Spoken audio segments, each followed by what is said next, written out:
praises. Is it made for you?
All rise.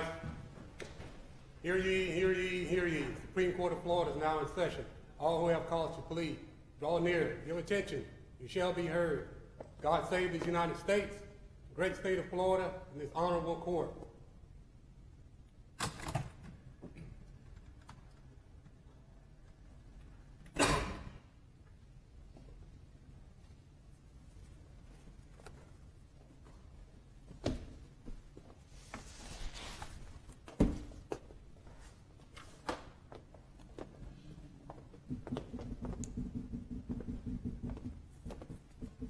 Ladies and gentlemen, Supreme Court of Florida, please be seated.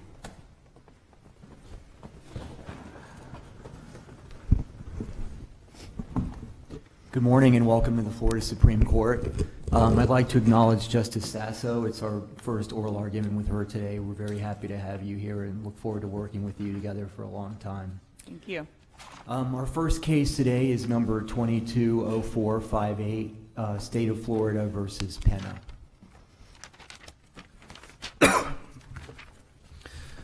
Mr. Chief Justice, and may it please the court, Alan Huang on behalf of the state. This case is about whether or not this court should recede from Shelley versus State. It should, because Shelley is both wrong on the law and its application leads to absurd and unjust real-world consequences. On the law, Shelley claims that according to U.S. Supreme Court precedent and this court's previous precedents, that if a defendant is arrested, Mirandized, and invokes his rights, but later on reinitiates contact with law enforcement, that if custodial interrogation ensues, that in order for his later statements to be admitted, that he must have been given a second set of Miranda warnings, even if everything else in the record indicates that his waiver was voluntary, knowing, and intelligent.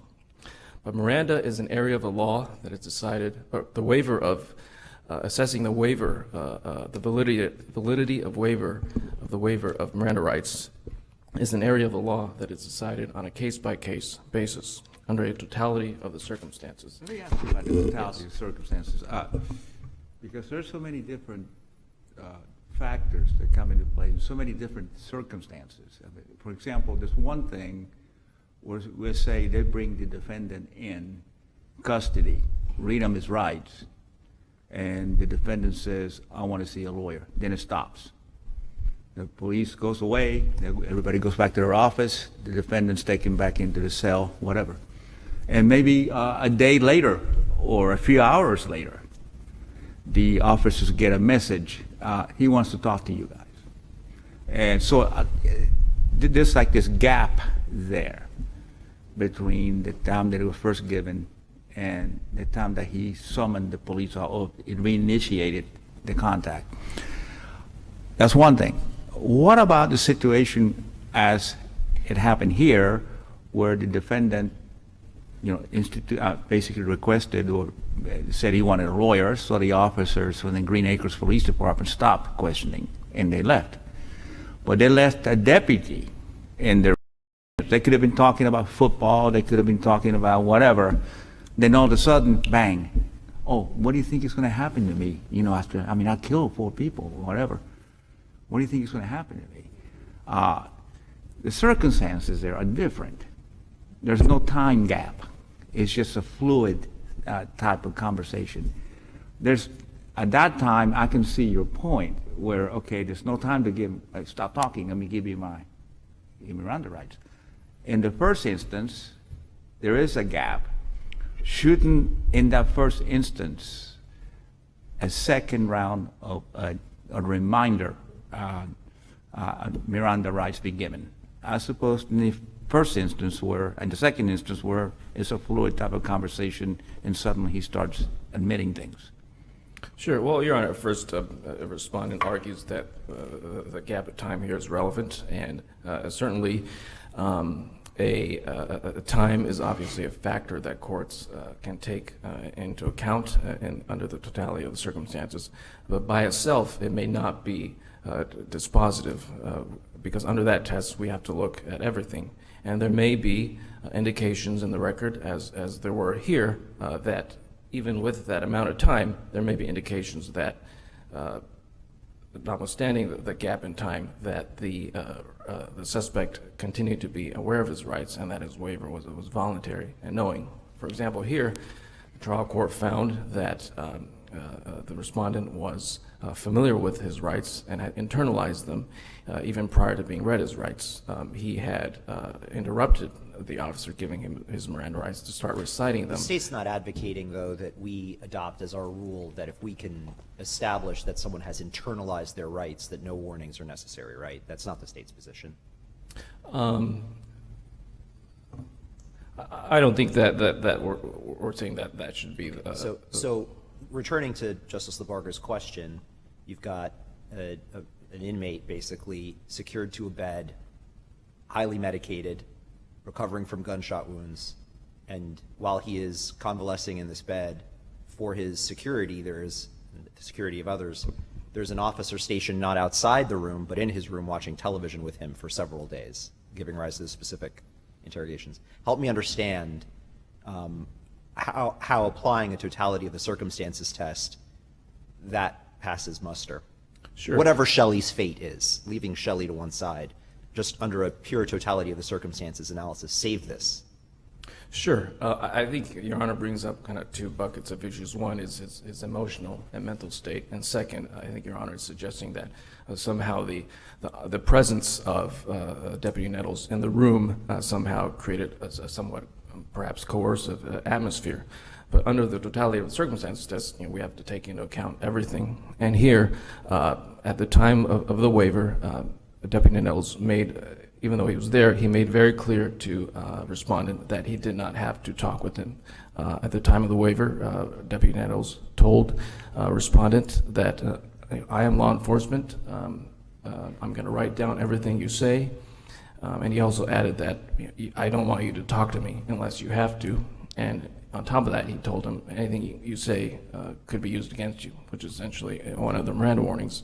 And despite all that, despite making that very clear in a colloquial way to respondent chose to go into a lengthy narrative of his crimes, which goes to show that his waiver was voluntary and knowing. Now, as to the defendant's emotional and mental state, I'd bring up the same facts. We recognize that he had just been shot, was just recovering from surgery in his hospital bed. But under the totality of the circumstances, I think we need to also look at how that may or may not have affected the voluntariness or knowingness of his waiver. Well, you'd also agree, wouldn't you, that the totality of the circumstances is gauged sort of on a individualized basis as to the 4 or 5 episodes of discussion that Mr. Penna had with the deputy, right? Yes. Okay, so it seems to me that putting them on a spectrum, the ones on, say, Christmas, maybe that's the weakest link. Can you save that one, the December 25th statement, where I think that one, those come closest to the line. I don't know, perhaps the state disagrees, but it would seem to me like we should be making an individualized determination as to each of these purported episodes. Sure. Well, first, this is as to the statements made on that 4th encounter on December 25th. Respondent is assuming that his waiver was previously valid. That between that gap of time, by the 4th day, we believe that his waiver was still valid because he had not invoked his rights again, and nor was there some sort of break in custody. And upon that, and in addition to that, I think we still need to remember that this is someone who, despite any gap in time, was someone who had internalized his Miranda rights and was familiar with them, and in fact previously was familiar enough with them to have invoked them, to know that he did not want to talk with the officers. When that happened, when he first invoked his rights, what does the record show about his physical condition at that point? I mean, this was right after he was apprehended, right? Or shortly? So when he first invoked his rights, this was, so he committed the crimes on November 20th, and on November 21st, he was in the hospital. And that was when he had first listened to the Miranda rights and interrupted the officer who was giving them to him, and then invoked his rights. And then a little less than a month later, after he had But time. my question was, what does the record show about his physical condition at that time? Well, to be frank, the record shows that he was in a hospital bed and that he was, he had shot the day before and he was recovering from surgery. And as I mentioned, we certainly recognize those facts. But a little after he had time to, and even then, at that time, he was lucid enough to know his rights, and on top of that, to invoke them. And then some time later, when he had time to recover, and when Deputy Nettles made it very clear to him that he did not have to talk to him at that point in time, the respondent still chose to. Is there anything in the record that shows that he was in a worse physical condition later when these statements that we're focused on here were made than he was when he first invoked his rights? I don't believe so, Your Honor. And I'd add that Deputy Nettles testified that I believe that at all times that the respondent was cogent and knew what he was saying. Counsel, I have two questions. The first, can you point me in the record where Deputy Nettles said that he reminded him that his statements could be used against him? I don't know the page number of the record, but that is in the district court's fact section. That he So made. it's a trial court finding, it's not something that was testified to? To be honest, I'm not aware, but the district court stated that he that the Deputy Nettles told him that anything he said could be used against him. My second question is, in your initial brief, the state makes a very specific statement that I want to ask you about. It says, when an accused does not know his Miranda rights, Wyrick, Edwards, and Bradshaw likely require a second warning to satisfy the totality of the circumstances test. Can you explain exactly what you mean about the knowledge factor there? Because clearly they've already been given Miranda if you're saying they require a second warning. So how would that be determined in the totality of the circumstances, if they knew it or not? Well, let me know if I'm answering your question correctly. But I think we were acknowledging in that sentence that it may be that for ordinary criminal defendants that most of the time under a totality of the circumstances test that a second set of warnings is necessary. But under that test, Bradshaw accounts for that possibility, and trial courts and appellate courts are free to find to conclude that a waiver wasn't valid in whole or in part because a second set of warnings needed to be given but was not given. But notwithstanding that, a per se rule, it does not follow that a per se rule across the board makes sense. One, because the U.S. Supreme Court has not gone there. Second, it makes Florida an outlier. And third, as I mentioned, it can and does lead to absurd and unreasonable and unjust results in some cases. So in this case, is your assertion that these statements come in because you're assuming he knew because he quoted it the first time, and so a second warning isn't required? I'm just trying to figure out where the knowledge factor comes in, because he didn't say anything about his rights at all, ever again. So I'm trying to understand where the state is finding that he had knowledge, and I'm just wondering, is it because he quoted it the first time? Where is that part coming in? Sure, that's correct. And I'd step back, and before I answer that specific question, I'd point out that cases like Berkowitz versus Tompkins make clear that a person waives his rights by talking, by confessing, and then the courts try to discern if that waiver is valid, and that's a separate question. So it's not a per se requirement that a defendant kind of affirmatively indicate that he is waiving his rights. But yes, I think you're getting at, you are correct, Your Honor is correct, that we should take the fact that he interrupted the officer giving him his Miranda rights is a fact. We think that should do some work in the analysis, and that the trial court found that means that he was familiar with his rights.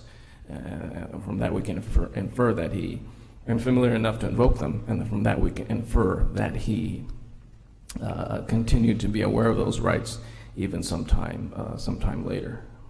Let me ask you this. I'm sorry, did you? No, go ahead. No, you go ahead.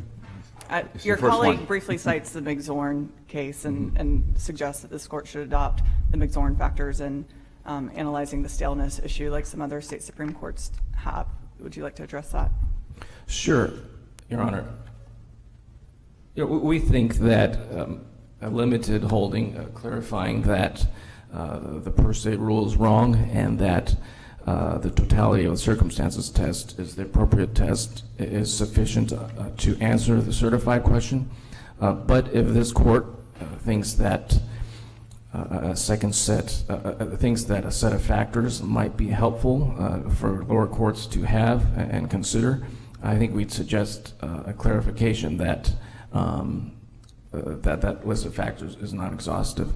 And we'd say that something like the McZorn factors, might be a good start, but if we were to apply them in the case here, it would not take into account some very important facts, such as that he, himself started to recite the Miranda warnings, and that he was reminded of them, and that it was made very clear to him at the time of his waiver that he did not have to talk about his crimes. So to the extent that this court might be considering a set of factors like the McZorn factors, we would just kind of ask the court to clarify that they are not exhaustive. What you're objecting to, you want us to recede from Shelley's requirement that that the police basically read the entire Miranda rights every time the defendant reinitiates a conversation. And you don't want the reading of the entire Miranda rights. We're saying that that should not be a per se requirement across the board, yes. Well, how about something in the middle? Because it's supposed to be a reminder that you're going to be waiving these rights. And something like happened here, for example, where he's confessing, they may have been talking about one thing, and all of a sudden he's talking about what's going to happen to me here. I killed a number of people. And I believe in one instance the deputy mentioned the fact that, I'm a law enforcement and I'm writing down everything you say. Something to that effect. Instead of just reading the entire rights, just say, I remind you that anything you say can and will be used against you in a court of law, and I'll be required to testify to that effect without having to read the whole rights. Something in the middle ground like that, where to remind the person that, be careful. Sure. Are you okay with that? First, as Your Honor mentioned, that reminder was given here, so I'm not sure how dispositive it would be in a holding. But more than that, Wyrick mentioned that, not about a reminder per se, but about a second set of warnings in regards to that there may be circumstances, or there will be circumstances where it is just clear that a second set of warnings is not necessary. And I think we'd say that that might be true in regards to a reminder as well, that a per se rule would not be helpful there, because there might be a set of warnings, a set of circumstances where even a reminder is not necessary. For example, in the example that Justice Lawson brought up in his hypothetical, in the Shelley dissent, you could have a long-time seasoned criminal defense attorney who is clearly aware of her rights, and someone like her may not even need a reminder. And in fact, perhaps if I could tweak. Of course, by the same token, they wouldn't need the warning to begin with, right? They'd never need to get a warning, but we know that's not right. Right, and we recognize that everybody gets that first set of warnings. Lawrence Tribe would get it. I'm sorry, Your Honor? Lawrence Tribe would get it. Right, we recognize that everyone would get that first set of warnings, but we don't think it follows then that every person should get a second set of warnings across the board, because, as I mentioned, the U.S. Supreme Court does not go there. Florida is the only state that does, and as I mentioned, it leads to results in some cases that are counterintuitive and harmful.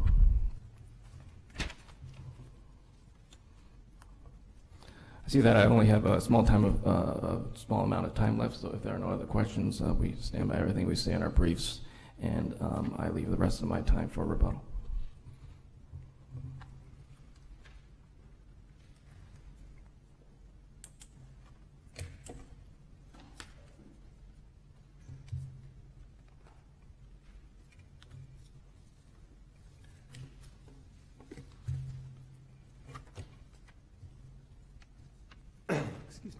Good morning. May it please the court. My name is Paul Patello on behalf of Zachary Penna. This court should affirm or approve the 4th District's Court of Appeals decision for 4 reasons. First, a valid Miranda warnings and a valid waiver are indispensable. Here we did not have a valid waiver, as I'll explain. Second, is the timing of the Miranda. They have to be given at the time of interrogation, and here they were not.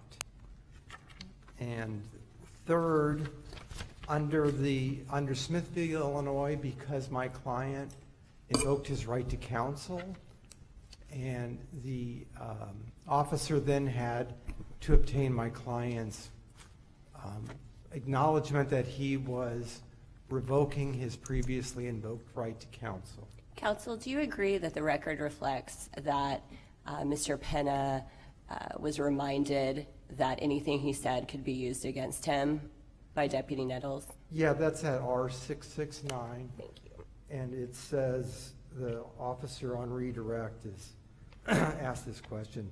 And you told him that if I write it down, it can be used against you. Is that correct? Correct.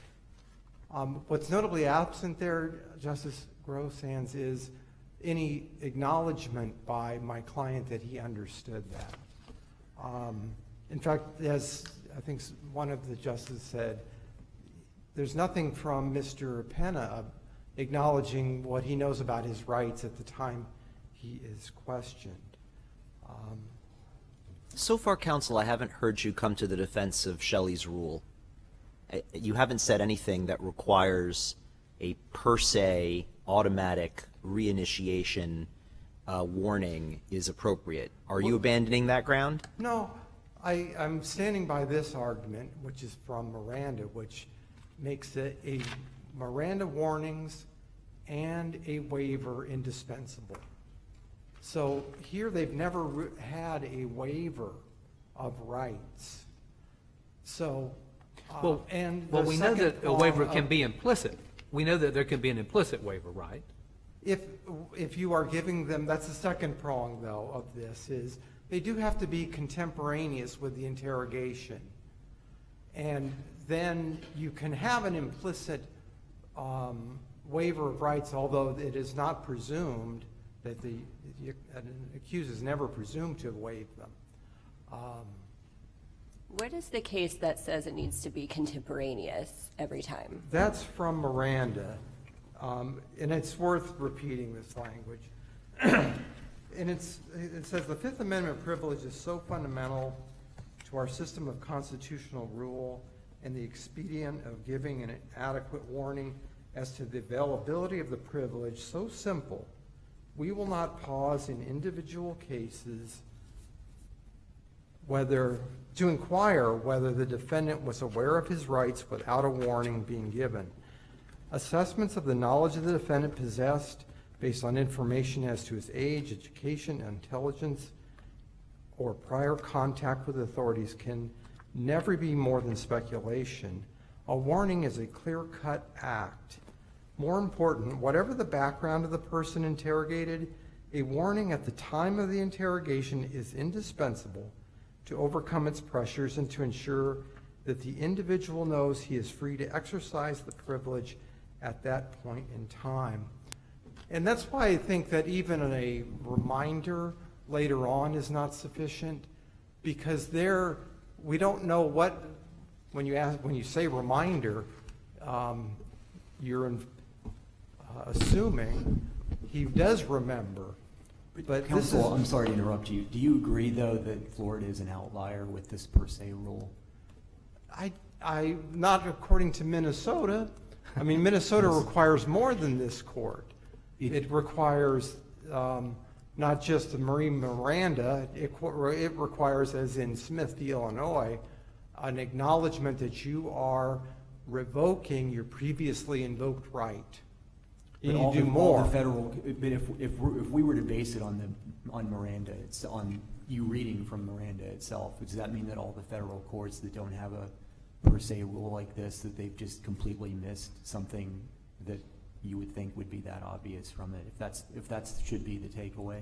Well, I think the vast majority of the state's cases were under the McZorn category.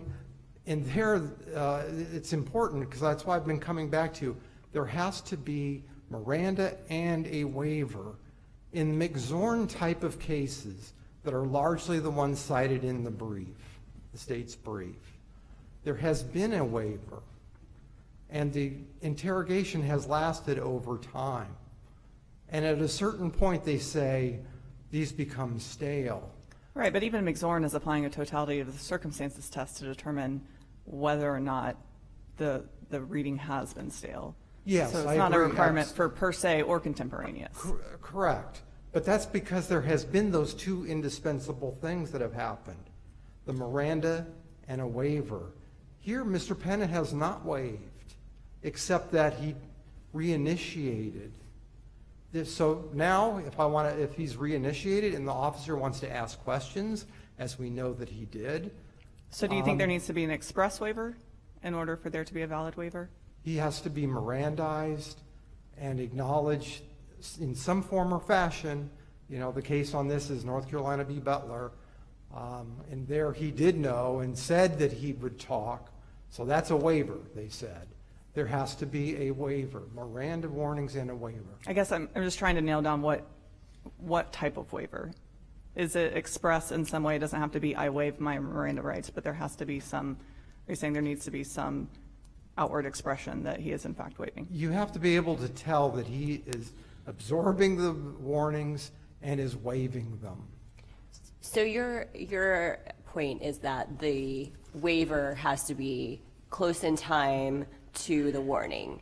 It wouldn't be, as in this case, where you have a warning, you have actually him invoking a right, and then you have a month pass, and then he reinitiates, but because there was no additional warning, that's the problem. At that point, we don't know if he was waiving because there was no warning. Correct. And I think that comes from the language that I quoted.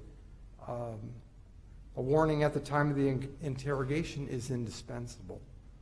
And so that they know that those privileges are available at that time. That's again from the Miranda. So if Mr. Penna had been given this Miranda warning again, and he had not said anything, he had not made an express waiver, he had just continued talking, would that be sufficient? Well, there I think you would be applying a totality of the circumstances test. Here I think the factors would favor Mr. Penna, given his mental illness and his physical condition. We should probably require him to sit. There has to be something where he's acknowledging he understands what has just been told to him, and he's going to talk anyway. Can I ask you about the physical condition? Because I think there's several federal circuit courts that have issued opinions standing for the proposition that just mere pain, mere hospitalization, that mere physical condition with those bare facts is not enough to demonstrate that a waiver was not knowing and intelligent. What beyond the bare facts of his physical condition do we have that would indicate that the waiver was not knowing? Well, if you want to go to the McZorn factors. I'm more looking for actual facts in the record. So is there anything about any testimony as to what medication he was on, the fact how that medication would either generally or specifically affect people? Yeah, I don't recall any. At the motion to suppress hearing, the defense asked the judge to look at contemporaneous mental health records from that time. They're in the record, I think, under Defense Exhibit C. And in there at December 8th, Dr. Pierce talks a little bit about his mental health. I think everyone was just under the, and I think in the motion to suppress hearing, the defense wanted to bring out, he's got a tracheotomy tube and he's got tubes running out from him. I think you can easily imagine if you've been shot 4 times, you're in about as dire a physical state as you can be. And I guess that gets to my question. Are we to assume that from the record, and then is it some per se rule that anytime you're shot and in the hospital, you can't make a knowing and intelligent waiver? Because that would be inconsistent with several federal cases. If Mr. Penna on that first November 21 conversation with the detective. And can I just say, let's not overlook the fact that after he invoked his right to counsel, they put another detective in to try again. No one seems to want to talk about that.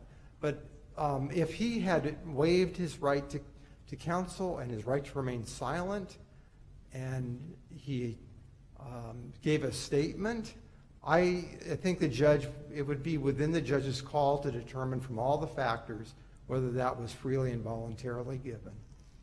But that's not what happened. He invoked his rights, and then he's questioned a month later. So, I mean, to go to your point, I'll agree, and that case law probably supports exactly what you say, that medical condition alone trumps all. And even no matter how dire he was. If the facts show he understood and waived, the judge that would be within the judge's discretion or ability to find. So I want to go to Smithfield, Illinois for just a second, because, Mr. Penna did invoke his right to counsel. And in Smithfield, Illinois, it says, an accused in custody having expressed his desire to deal with the police only through counsel is not subject to further interrogation until counsel is made available to him unless he validly waives his earlier request for the assistance of counsel.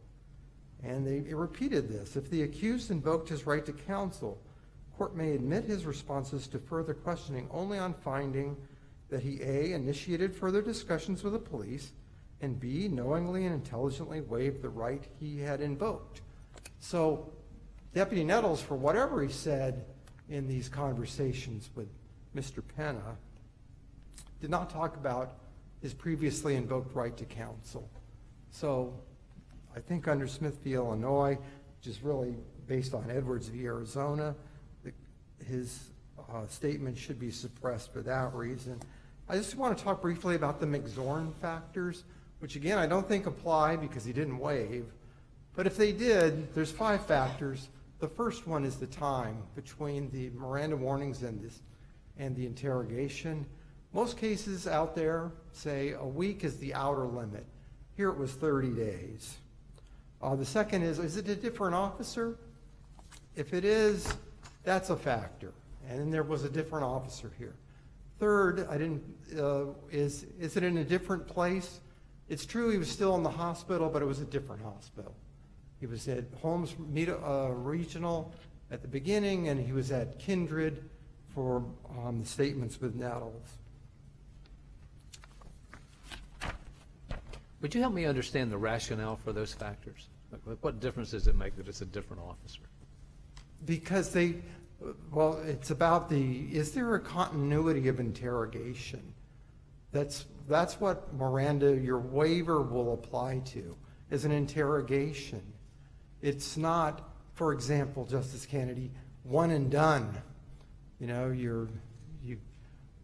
applies on the next case or whatever. Again, that kind of goes Is the idea that if another officer comes in, you forget what you've been told and what you understood, that somehow, because you're confronted with another person, you think you either forget what you've been told and have understood, or you think somehow it doesn't apply because this is a different person? Probably. I'm just trying to understand the reasoning.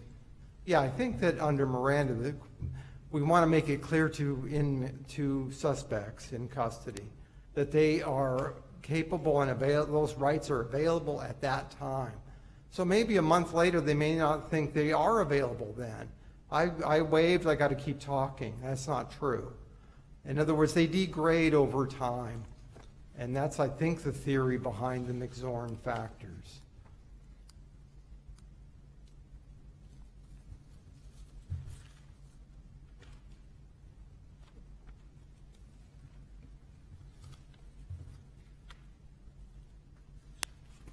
Just 1 second here.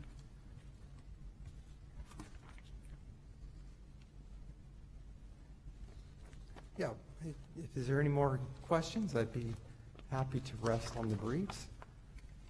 Thank you very much. Thank you.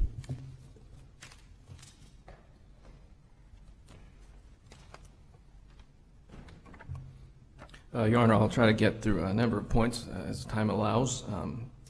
First, respondent mentions that there was a second detective stuck on him, so to speak, and that you mentioned that no one wants to talk about it. Well, I will talk about it. I think that shows that respondent was lucid enough to understand his rights enough that he invoked his right to counsel twice, that he turned away two detectives telling them that he did not want to talk to them without a lawyer, which goes to show that later on, when Deputy Nettles came by, yes, a different officer, but an officer who made abundantly clear to him in a colloquial way that he did not have to talk to him, that goes to show that that later waiver was voluntary, knowing, and intelligent. Respondent also, counsel also raises the fact that that the Miranda rights are indispensable. Yes, that is true, that first set of warnings, but I think he's trying to imply that Miranda somehow directly addresses the issue here, but it does not. Edwards, Wyrick, and Bradshaw do, and they make clear that a second set of warnings is not required across the board. And I think my time is up. Thank you, Your Honors.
We'll now take up case number 220597, Ripple versus CVS Corporation. Mr. Chief Justice, Your Honors, may it please the Court, Matthew Gutierrez on behalf of the petitioner, I'd like to reserve 5 minutes for rebuttal. In 2017, the 4th District became the only appellate court in the history of American jurisprudence to insert a judge-made marriage before injury requirement onto the unambiguous text of a statute, a wrongful death statute, that does not condition a surviving spouse's recovery on marriage before injury. The 4th District's decision is contrary to every other appellate court in every other jurisdiction in the country that has looked at the same question, and we submit that it's no mystery why. The 4th District's decision contravenes the plain text of the statute. It runs afoul of the interpretive canons and textual clues. It ignores the legislative mandate to liberally construe any conceivable ambiguity in the statute in favor of awarding compensation to survivors, and most importantly, it constitutes the exact sort of judicial legislation that this court has repeatedly held violates the constitutional separation of powers. Do you agree that if Thornburn is that if Thornburn analysis is applied to this case, you lose? That if we take the common law and ask whether the statute clearly abrogates it, we cannot find evidence of that, and therefore, if Thornburn is still good law, you're out of luck. We disagree, Your Honor. Tell me why. Assuming that the Thornburn test applies, which we dispute, the 4th District misapplied it because this situation satisfies both Thornburn tests. It states unequivocally that it's remedial in nature, and something that's remedial in nature is intended to correct, meaning to change the common law. This not only corrects and changes the common law, it creates the entire field of wrongful death law. It did not exist at common law. Isn't that sort of a restatement of what happens anytime a statute works in a field where there had been common law reasoning before? I mean, it seems to me like that's not much of a distinction, and it's part of the reason why I'm not necessarily persuaded by what you led with, this, it's never been applied. I mean, another way to sort of analyze this is to ask, well, what was the state of the law before the wrongful death statute? The answer is you couldn't marry into a cause of action, right? So it seems to me like the arguments that this is without precedent sort of ignores the real question in this case, which is what do we do with the fact that there is a common law rule that now either does or doesn't amicably cohabitate with the statute? And that's really the question that I'm looking for your position on, is help me understand how it cannot be that the common law cannot cohabitate with the statutory rule. Well, to answer your first question, this is not like the typical statute where it acts on an existing common law principles, just as Judge Warner mentioned in her dissent in Rintoul. This is a situation where the common law ends at the time of death. This is a brand new claim that does not cohabitate with the common law. So our position is it doesn't apply to begin with.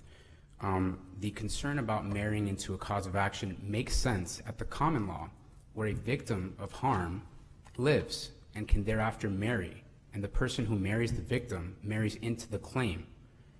In a wrongful death context, it is a legal impossibility to marry into a wrongful death claim. A wrongful death claim accrues at death. You cannot marry after somebody's died.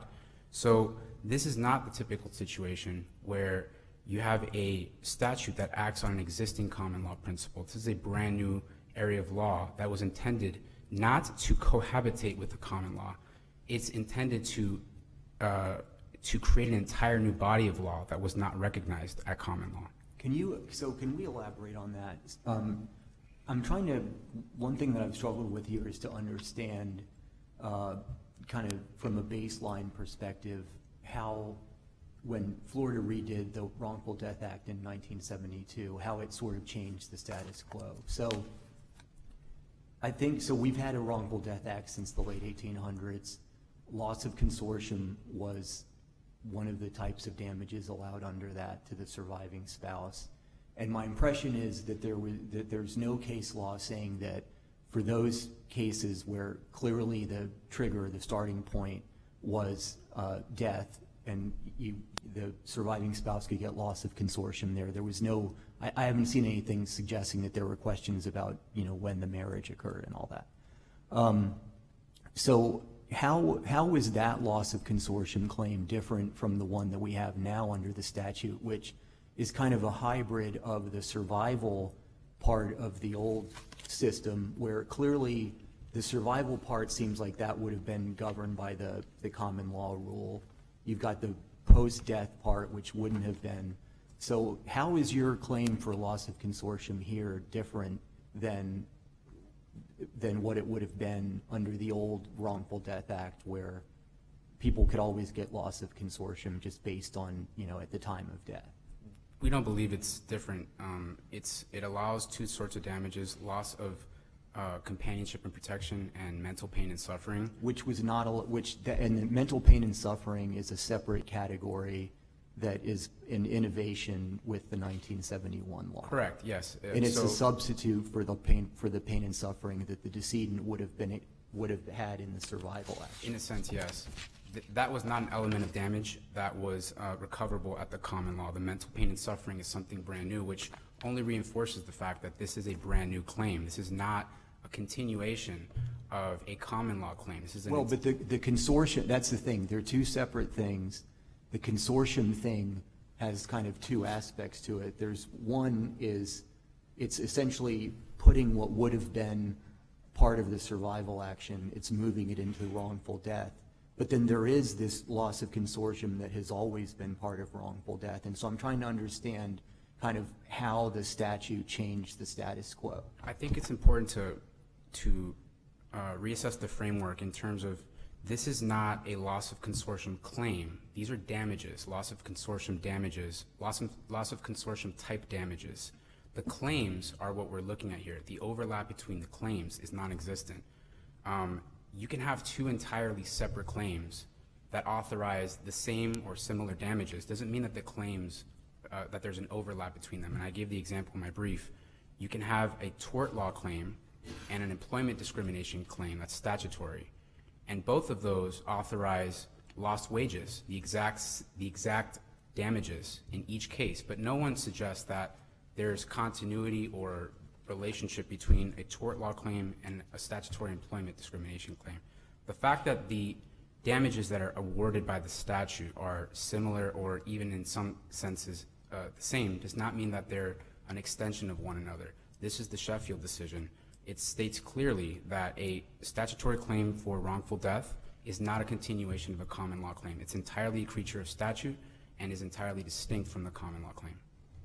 And so how would you prove the loss of, what evidence would you show, would you put in front of the jury to establish whatever the amount is that you would be entitled to? Well, you would establish the loss of companionship, the loss of protection, the mental pain and suffering. The court is wondering about the clause from the date of injury. This is something that the jury can protect against in terms of a concern of an opportunistic spouse.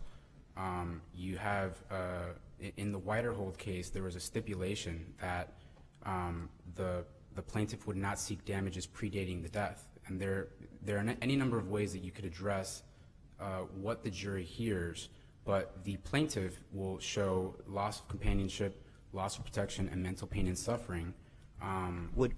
But just to sharpen the point on that, would it be from the date of injury or from the date of marriage that you would put that you would seek to introduce that evidence? The date of injury clause does not limit who can recover, it limits what they can recover. It sets the outer limit of that recovery. If damages don't exist from the date of death, from the date of injury, then you don't have damages for that. It's whenever the damages began. So if you had damages midway between injury and death, perhaps you can establish that. But how does that relate to when the marriage took place? Is it your position or not that damages, there could be damages for loss of consortium before the marriage? The plain text of the statute suggests that there can be. Now it's up to the plaintiff whether they seek them. But how can you have damages for something you did not have a legal right to? The statute establishes the legal right. Well, I understand what the statute says, but I'm still have to. I think maybe I understand the radicalness of your position by the way you're responding to this. That you think you can get consortium damages when there was no marriage for a period of time. You could get consortium damages for years and years and years when the marriage lasted for one day. Is that correct? I'm just following the plain text of the statute. I understand what that's your view of what the text means. Yeah. But is it? I mean, how is it a textual analysis though to assume that the legislature was essentially kind of redefining the whole nature of what a consortium claim is? I mean, I think that's part of the problem, and I think that's where it gets into the, how explicitly are you departing from the common law? Because as these questions are showing, I mean, if this whole thing is about causation and loss, and if there's no pre-existing relationship at the time of the injury, then sort of by definition, causation isn't there. If the relationship springs into existence after the injury has already occurred. Another way to look at it is if the court wants to limit it to the date of the marriage and not allow damages prior to that, that would be consistent with the traditional concept of loss of consortium. But again, we're not dealing with the loss of consortium claim. We're dealing with the wrongful death claim that authorizes damages that are similar to those that you could have recovered in a loss of consortium. I think another thing that these questions are exposing is a weakness in the argument you just made, which is if that's true, then we asked, what is the evidence you'd use to prove this new tort? And your answer is essentially the same evidence you'd use to prove a tort that looks like loss of consortium, except starting from the date of injury, not the date of marriage. The trouble with that is that it sort of creates a remedy for when there was no wrong, and thus the equation doesn't balance. I think that's what this line of questioning has exposed, is that, I mean, correct me if I'm wrong, but it seems like this is a completely new injury that's blind to the common law is sort of fine enough if we're willing to depart so much from the common law as to say that this new remedy would allow you to seek loss of consortium for a time period dating back ad infinitum in the case of a very remote or untraceable, unfixable in time injury, and a marriage that happened on the day of the decedent's passing? The remedy to that is the jury. The jury can hear evidence that it's either a sham marriage, or that there were no damages, or that the damages were minimal, or that there was an assumption of the risk, or any number of evidence could go to the jury to mitigate that concern. Again, the fact that damages are similar or even identical does not suggest that they're the same claim. You can have entirely disparate claims that authorize identical damages. Counsel, let me ask you about section 768.20. In particular, the last sentence of that provision on parties in the Wrongful Death Act, which says this: a defense that would bar or reduce a survivor's recovery if she or he were the plaintiff may be asserted against the survivor, but shall not affect the recovery of any other survivor. Now, I know you discuss that in your brief, and you talk about what that doesn't cover. Help me understand what it does cover, and how we figure out what defenses survive and what defenses don't. So, as you mentioned, I did cover what doesn't what it doesn't cover. It does not broadly preserve common law defenses, because that would establish or preserve the common law status quo. Well, it's not a self-defeating provision. You're saying it doesn't totally undo the rights that are given. Right. That would turn it on its head. I understand. It also cannot be said to authorize as a defense that the particular survivor was a person who was ineligible to recover at common law. Well, why is that? Because you have express statutory rights that are granted to a surviving spouse, but other examples are siblings, adopted brothers and sisters, children would not have been eligible to recover under the common law, yet they're expressly. But what we're talking about, it's not a category; it's a subcategory, correct? We're talking about a spouse who married after injury, and that's a subcategory. Well, the It's statute. It's not a category of those eligible. It's a subcategory.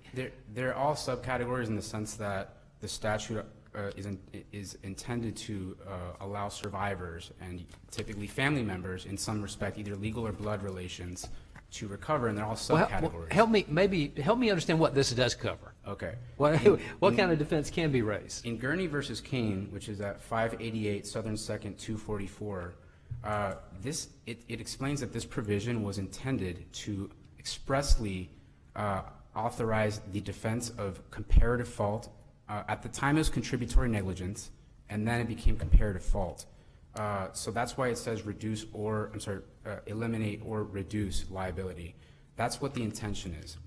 It can also authorize other defenses, like if there is a surviving spouse and then you have an adult child who's attempting to recover, then you can assert as the defense that this is not something that's compensable because there's a surviving spouse. So other statutory defenses are authorized as well. But certainly what it cannot incorporate is a general, broad preservation of common law defenses as the defendant suggests in this case. Can I ask you, so we know that from both text and kind of historical background that the loss of consortium damages and the mental pain and suffering damages are two different things. And the mental pain and suffering, it seems like that is clearly kind of an innovation in this act. It's an add-on. It's a substitute from what formerly would have been recovered by the estate for the decedent. What would the practical consequences be if we applied the common law rule on the consortium damages, but said that the mental pain and suffering, which doesn't have the same kind of common law baggage associated with it, which isn't sort of a contradiction in terms and the way that consortium pre-marriage is, what practical difference would it make if we said, yes, pain and suffering can go back to the date of injury, but consortium damages can't? Well, that shows the inconsistency in the other position, the defendant's position. It would perhaps bar one aspect of the damages that are recoverable and not the other, even though it's the same surviving spouse, and the statute authorizes both. But that's not really an answer, though. I mean, they're different. I'm asking you, how would your client or someone in your client's position be differently situated? What would they get what would the practical kind of consequence of that be? The practical consequence would be that they would be entitled to only half of what the statute says that they're entitled to. Isn't there a lot of overlap though in reality between I know one of the criticisms or one of the observations that people used to make about the fact that mental pain and suffering wasn't allowed is that it was kind of a distinction in name only, because people could get loss of consortium and it's not obvious kind of, but that you can draw a clear line between the two. You have to read the words to mean something, otherwise it would be superfluous. The legislature clearly believes that these mean different things because it articulated not only the traditional concept of loss of consortium, but also added mental pain and suffering. And it sounds like all of the questions here express a high degree of concern regarding outcomes and opportunism in these sorts of claims. But the lens should be through the legislative objectives from the perspective of the legislature. The legislature's twin aims are to prevent a tortfeasor from evading liability and to shift the losses from the survivors onto the tortfeasors who caused the death, and to compensate survivors. So, if the court has no other questions on this issue, I'd like to briefly address the second question, which is the surviving adult children. The defendants have claimed that the 4th District's second holding was erroneous. The trial court held that Mrs. Ripple is not a surviving spouse within the meaning of subsection 2. However, the trial court then determined that she is a surviving spouse within the meaning of surviving spouse in the very next subsection, subsection 3, such that her existence precluded the adult children from recovering. The 4th District correctly recognized that this was an irreconcilable contradiction that cannot be harmonized. It invoked the doctrine of judicial estoppel, which is exactly on point here, but we believe that another way that you can reach the same outcome is through the consistent usage canon. If the term surviving spouse in subsection 2 means a surviving spouse who married before injury, that must mean the same thing in subsection 3. That's the only way that you can have a consistent treatment of the term surviving spouse under the consistent usage canon. We'll give you 3 more minutes for rebuttal, but let me just ask you one thing before you sit down. Do you agree with your colleague on the other side that the estoppel aspect of the 4th DCA's decision really wasn't warranted by the actual positions taken, and it's really more a matter of just statutory interpretation? The legal argument regarding judicial estoppel, we did not assert that, but we did so in effect. We said it was an irreconcilable contradiction. That is exactly what judicial estoppel is about. But we believe the easier way to achieve the same outcome is through the consistent usage canon. If a surviving spouse means one thing in subsection 2, it must mean the same thing in subsection 3. Okay, thanks. We'll give you 3 minutes for rebuttal. Thank you, Your Honor.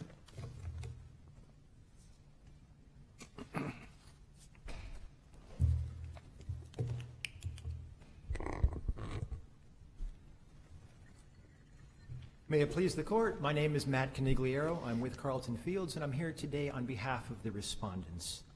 Under the common law, you take your spouse as you find him or her, and you are not permitted to marry into a claim for loss of consortium damages. Can I ask you then, so you acknowledge that we've had a Wrongful Death Act equivalent since the late 1800s, right? We've had wrongful death statutes, not necessarily. I know they were different from this one, but consortium damages were part of that. So I'm wondering why, if the issue is you can't marry into a cause of action, and that aspect of damages would have, was available before this law, the current version came into effect in the 70s. Why aren't we seeing precedent saying that, putting aside the other damages that a spouse might have been able to get, that if the injury occurred before the marriage, that consortium would have been off the table for those people? Your Honor, the common law has been with us, and the common law has applied throughout all the versions of Florida's statutory scheme. What's changed, I'll suggest, is, and this gets to some of the court's comments and questions earlier, loss of consortium originally was seen as an economic matter. It was actually seen as a property matter. And that has changed over time. The common law has evolved. The court made comments to the extent that a line can be drawn between pain and suffering and loss of consortium. And we disagree. And frankly, I think that the entire plaintiffs' bar in Florida would disagree that with today, a common law loss of consortium claim does not include what amounts to pain and suffering for that person. Well, but we have to interpret the words here based on the understanding that they had at the time that the statute was enacted, right? Yes, Your Honor. And it's obvious from the text and from the historical record that the legislature believed that these were two separate buckets of damages, and there's a reason why they added the mental pain and suffering here for survivors, which is because they were taking it away from the decedent. The estate, which would have previously been able to get that in the survival action, can no longer get that under this statute, and these damages were given to the surviving spouse. Your Honor, the basic principle of the common law rule was that you can't marry into these types of claims. And that principle wasn't limited to the loss of services or support. It was the point that you're marrying into a claim for damages. You're not taking your spouse as you found the spouse. You're instead taking injuries and turning that into a claim. And yes, here, through the Wrongful Death Act, that claim is pursued in a slightly different way than it would be if the person were still alive. But the principle holds in either respect. And so the common law rule being that you don't marry into these claims, you don't marry into a cause of action, you take your spouse as you find them, is what should control. And the analysis that the court should go through is the Thornburg analysis in deciding whether or not it has clearly abrogated the common law principles here through the Wrongful Death Act. And when the court does that analysis, the answer is, in the end, no. And as we go through in our briefs, there is a series of reasons why that ends up being the case. Can you talk about why we should even reach that analysis when it's a stabilizing canon? There doesn't appear to be any ambiguity in the statute here. Why would we not just read the statute as their surviving spouse at the time the claim accrues and then go from there? Well, Your Honor, the case law is clear, and including this court's case law and sort of relevant other texts on what analysis the court should do when it comes to looking at the common law and whether the common law has been expressly overruled. So the statute, the text can't just be read in isolation without consulting the common law, particularly in this instance where we're relying on a common law principle. And I'll quote from the court's decision a while back in Carlisle, that statutes will not be interpreted to displace the common law further than is clearly necessary. Courts will infer that such a statute was not intended to make any alteration other than was specified and plainly pronounced. So you just see it as kind of overall context rather than any sort of tool to resolve ambiguity? Well, the tool is the presumption against changes in the common law, and that is its own analysis. And this court more recently in People's Gas, but going all the way back to Thornburg. I guess what my question is, though, do we do that in every case? I mean, and every time we're looking at a statute, do we need to go to the common law to make sure we're not butting up against something inadvertently? Or what is it about this statute that would direct you to look towards common law? Well, first, it's probably case-specific in the sense of what issues have the parties raised.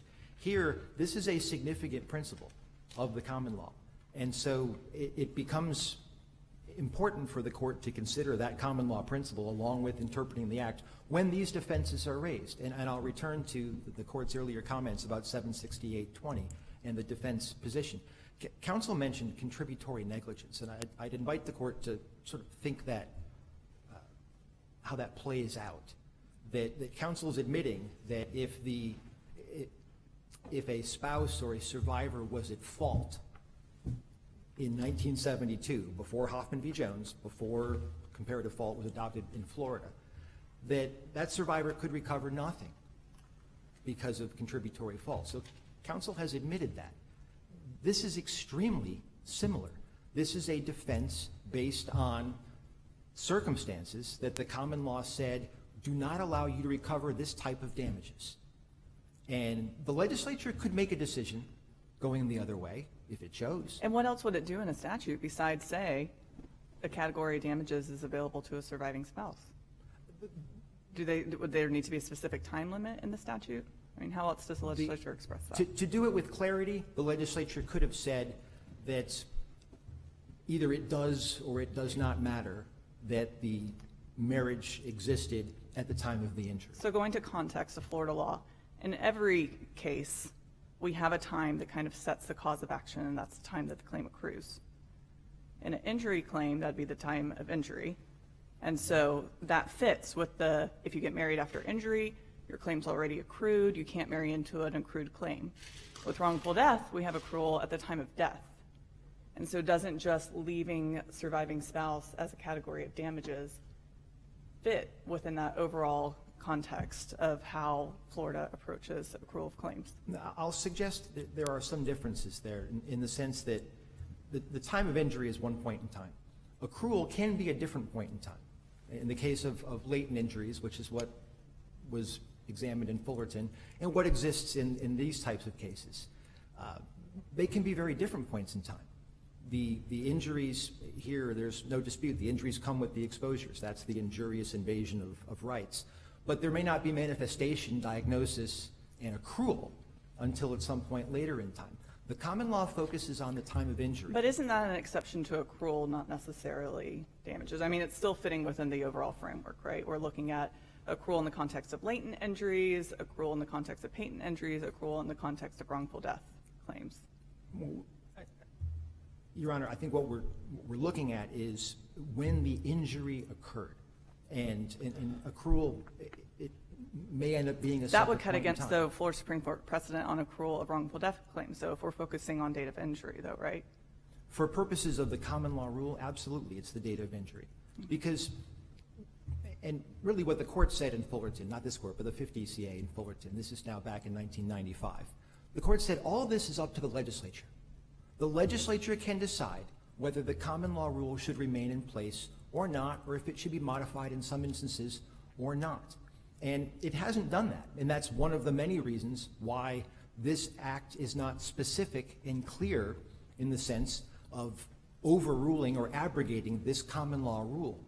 Do you understand, though, this statute to, at a minimum, give surviving spouses the same consortium damage rights that they would have had under the pre-existing version of the Wrongful Death Act? I'm not sure of that, Your Honor.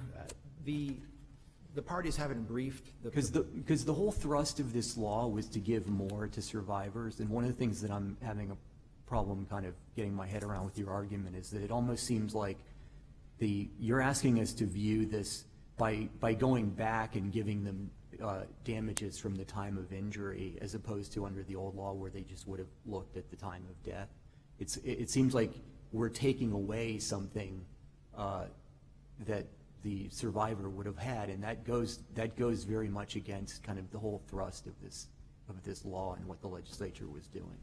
We're not taking away anything the common law didn't say you didn't have the ability to recover, which is to step into a cause of action or a claim based on injuries that have already been inflicted. But if that, given that this thing has been around since the late 1800s, you would think that that idea would have been established by the time we get to 1970. I understand that to the extent that this is substituting for the survival action, that consortium damages from injury to death, I understand that part. But what I don't understand is kind of taking away something that the survivor would have already had under the pre-existing law. The common law would have affected pre-existing law as well. And it just never happened to get litigated. I mean, I'm not saying that's impossible, but that's basically your position. Candidly, Your Honor, it appears that's exactly what's happened. And I'll suggest part of why is because the way we measure these damages has changed over time. And it gets back to the discussion about how this began as really an economic matter and loss of consortium today. If a plaintiff brings a claim today for loss of consortium, within that claim for loss of consortium will be all of the things found in subsections 2 and 3 of the Wrongful Death Act here, of 728-21. there will be a claim for lost support, lost services. There will be claims for comfort and companionship, and that will include mental pain and suffering. But you're kind of mixing things together that are statutorily and historically distinct. So the economic aspects are all covered in sub 1. The companionship and protection, which are non-economic, are in 2. And then mental pain and suffering is, another distinct basket that's also in 2. So I'm not sure that what you're saying about this kind of evolution of consortium, I'm not sure if that's accurate. I pointed out, Your Honor, to explain why potentially this issue hasn't arisen. Because as things have shifted more towards pain and suffering becoming the focus of litigation, the damages have increased significantly. The significance of these cases has increased significantly. And so the likelihood an issue like this will get litigated, will get appealed, and end up in a reported decision has changed, and that's really what. So you're kind of asking us, though, to the extent that that's an innovation in this law, you're not really asking us to kind of preserve these timeless principles that have been applied in the consortium context. You're asking us to kind of extend that concept to cover the mental pain and suffering that was given by the legislature as kind of a novelty in this law, which I think is a very different, that's asking us to kind of use the common law to kind of override a choice as opposed to using the common law to kind of understand what's the choice that was made, which is why the common law interpretation is part of sort of the step 1 determination of kind of whether something's ambiguous at all and what the meaning of something is, which you have in the consortium context because that's been around for a long time. You don't have that with the mental pain and suffering. Well, respectfully, Your Honor, we disagree. We think the common law has acted on this at all points in time. And we're not asking to expand the common law. We're asking for the court to recognize that under this common law principle, you don't marry into these claims. And it's not just a matter of economics, but pain and suffering is something you can marry into. It's the concept that you take your spouse as you find your spouse. And the legislature did itemize in the 1972 Act in a way that was very particular. But that doesn't change the overarching principle that under the common law, and this goes back to the comments about this being a subset of spouses. It's not all spouses. It's spouses who marry after the injury has occurred. So just to clarify your position here, I just want to be clear. If they had gotten married, let's say 1995, so injuries already occurred, 20-year marriage, she would recover nothing under the as a surviving spouse under the Wrongful Death Act. No recovery for mental pain and suffering or loss of consortium. That's your position. In a word, yes, Your Honor, that is the outcome under Fullerton, which the 5th DCA decided in 1995. That is the outcome under Kelly, which the 4th DCA decided in 2017. And both of those decisions said very clearly that all of this belongs with the legislature. The clarity from the legislature is something we could get if it gives it. And until that happens, the common law should be applied. And that becomes the result under the common law, is that if you marry after the injury is experienced, then you can't recover these sorts of damages. And it's up to the legislature to decide whether to step in and make a change within the Wrongful Death Act, make a change within common law claims. Make a change in some way other than explicitly listing surviving spouses as category of recipients. Yes, Your Honor, because if the Thornburg analysis has gone through, we don't have the clarity you would need to say that this particular common law rule has been abrogated. How would you apply this to adult children? Let's say there was no spouse. So how would this, do children have to be born before injury or after? Because the text is the same. Your Honor, I don't think the parties have addressed that. I'm not sure. I'm just curious, like if there wasn't, how would you apply the same statute if there was no spouse here at all? Because I'm assuming some of these children were born, or they could have been born. If there was no spouse, then under subsection 3, the adult children could recover.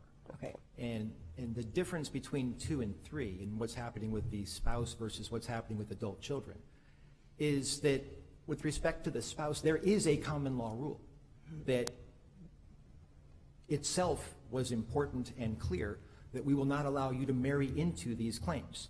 So it's really a matter of applying the common law, acknowledging its breadth, and acknowledging that it's up to the legislature to decide whether or not these circumstances warrant a different outcome. And it's been 6 years since Kelly was decided. It's been decades since Tremblay and Fullerton were decided. All of those cases made this point that it's up to the legislature to look at these things and make a decision on whether to continue this with the common law. Fullerton was a latent injury case, and Judge Thompson wrote that opinion and said.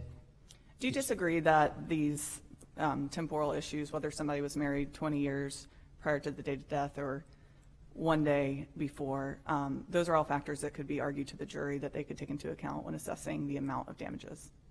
Yes, Your Honor. If the case were to get to a jury on that sort of issue, then the facts would be argued and those would be facts. But here, the question for the court concerns whether or not we have the clarity that is necessary to say this particular common law principle has been abrogated. And the case law speaks in terms of it has to be with clarity. It has to be unequivocal. It has to be clear. It should be no more than necessary. And so it is clear that there is a claim for spouses. What's not clear is that the common law, what's basically an exception, has been abrogated. And when the common law exception is applied, then it covers not just the lost support of subsection 1. Does the legislature have to say under Thornburg the common law is abrogated? This is sort of the question that Justice Sasso is asking you. What more? Walk me through what would suffice. A couple things, Your Honor. First, certainly a statement to that effect would work. Second, So I should search the statute for times when the legislature has said that to know when Thornburg would hold up? Because I don't know that you want me to do that. No, I in the sense, Your Honor, that that's certainly a way to do it. What could have happened here, and had the legislature said one way or the other whether or not this the status of the marriage existed at the time of the injury, it matters. They could have included a definition of spouse. In fact, it's, as we explained in the briefing, the fact that there is no definition of spouse is itself indicative here that we don't have the clarity necessary to say this rule has been abrogated. What could have happened, though, is the legislature could have defined spouse and said that for a spouse who whether or not the marriage existed at the time of the injury, that person is a survivor. And the legislature could define that either way, but it didn't do that here. So if the court is looking to understand what is the way the legislature could speak, that's the way the legislature could speak here. And to go back again to 768.20, this is in essence a defense that has been preserved. And we're not trying to define who is a spouse here. We're trying to define whether this defense against a claim by a person who wasn't married at the time of injury exists or not. And at a minimum, it exists under 768.20. And it also relates to causation, which is in the text of the statute. Yes. But let me ask you, though, you just mentioned sub 1. Was that a misstatement on your part, or are you asking us to? And I know that in Kelly, the fourth TCA kind of conflated sub 1 and sub 2, but this decision that we're reviewing here is only about sub 2, and the common law stuff has to do with consortium. It seems like sub 1 is a completely different animal. Well, Or are you asking us to read surviving spouses out of sub 1 if they weren't married at the time of injury? we believe that all of the loss of consortium, the broad umbrella term So loss sub of 2, consortium. not sub 1, which is different. Well, the case at issue is sub 2. Right. If one were at issue, and one concerns the loss support and services, the economic Which is side of not things. consortium. It's under the umbrella of consortium. Okay. I mean, we'll just have to agree to disagree on that. You have 30 seconds to conclude. With respect to the second issue, if the court agrees that the common law has not been clearly abrogated, there is no common law issue with regard to the adult children. There's no common law rule that interferes with the adult children's ability to recover. It is simply a matter of applying the text. That is, not the case with respect to the surviving spouse. With respect to the surviving spouse, we are applying a common law rule. The court's analysis comes under Thornburg, and ultimately this is a defense that the court should recognize can be made against someone who, as in the case of Ms. Ripple, married the decedent after the injuries took place. This particular case is actually the poster child for the kind of recovery the common law was trying to stop. The marriage here took place not only after the exposures, not only after the injury took place as a legal matter, but it took place after the diagnosis and after he was told he was going to die. And they admitted in discovery in this case that the marriage was for legal reasons. So we fit exactly within what the common law was trying to stop here. So we ask that the court approve the 4th District's decision with respect to the spouse and quash the 4th District with respect to the adult children. Thank you. Thank you. Thank you, Your Honors. I'll just make 3 brief points. The starting point is you have to read the statute in light of the common law and determine whether it abrogated an existing common law principle in 1972. If you read the case law carefully, the marriage before injury rule did not come into effect in Florida until 1980. There was no common law marriage before injury rule to abrogate in 1972 when the statute was passed. Tremblay references 2 decisions in the 1960s that it says assumed the existence of the common law marriage before injury rule and the applicability of that rule in Florida. 1961 Parham case has nothing to do with the marriage before injury rule. In that case, there was no marriage at all. The trial court dismissed the case mid-trial as a sanction because the spouses lied about having ever been married at all. In 1968, the Barrow case, the court described why the spouse voluntarily dismissed the loss of consortium claim in discussing the case's procedural history.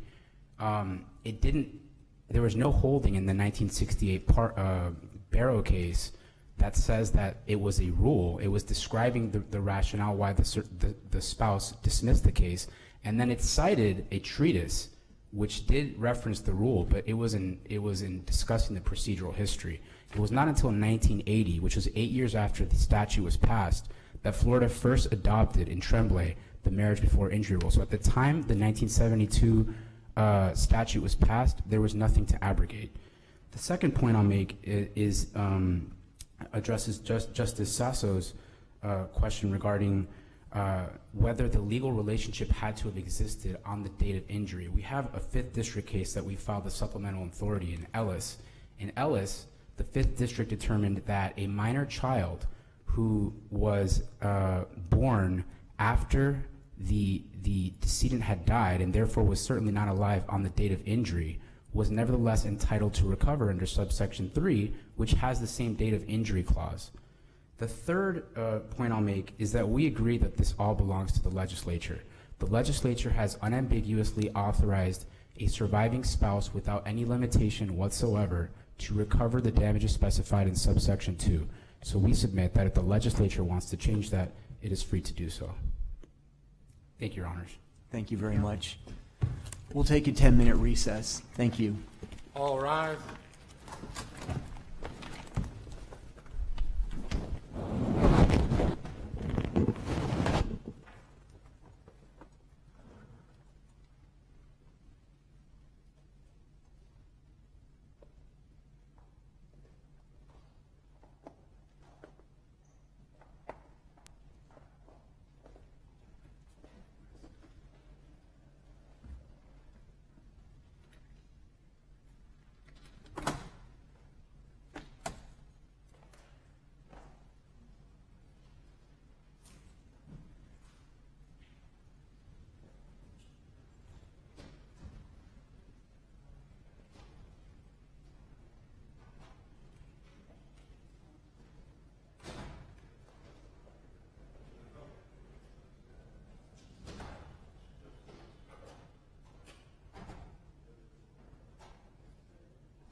into We're just doing a radio check, thank you.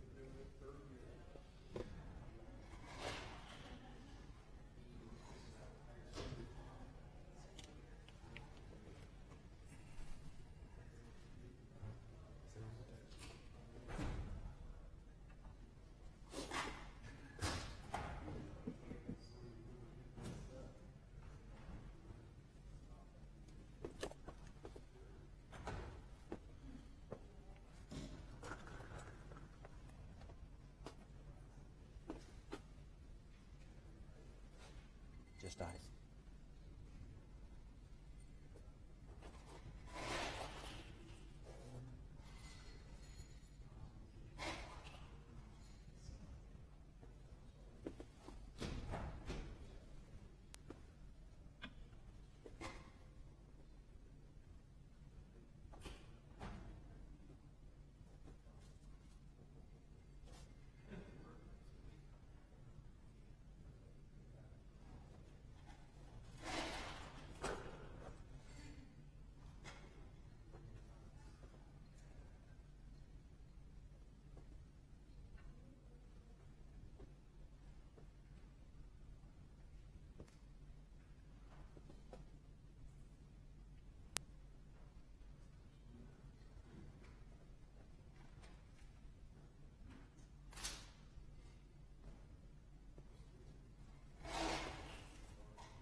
All rise.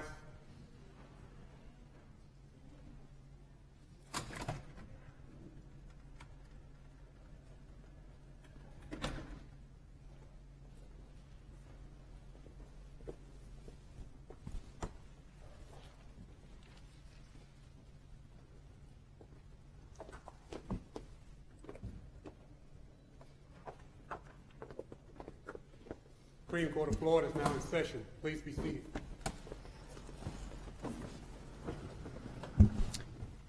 I will now take up number 221207, Florida Department of Corrections versus Gould.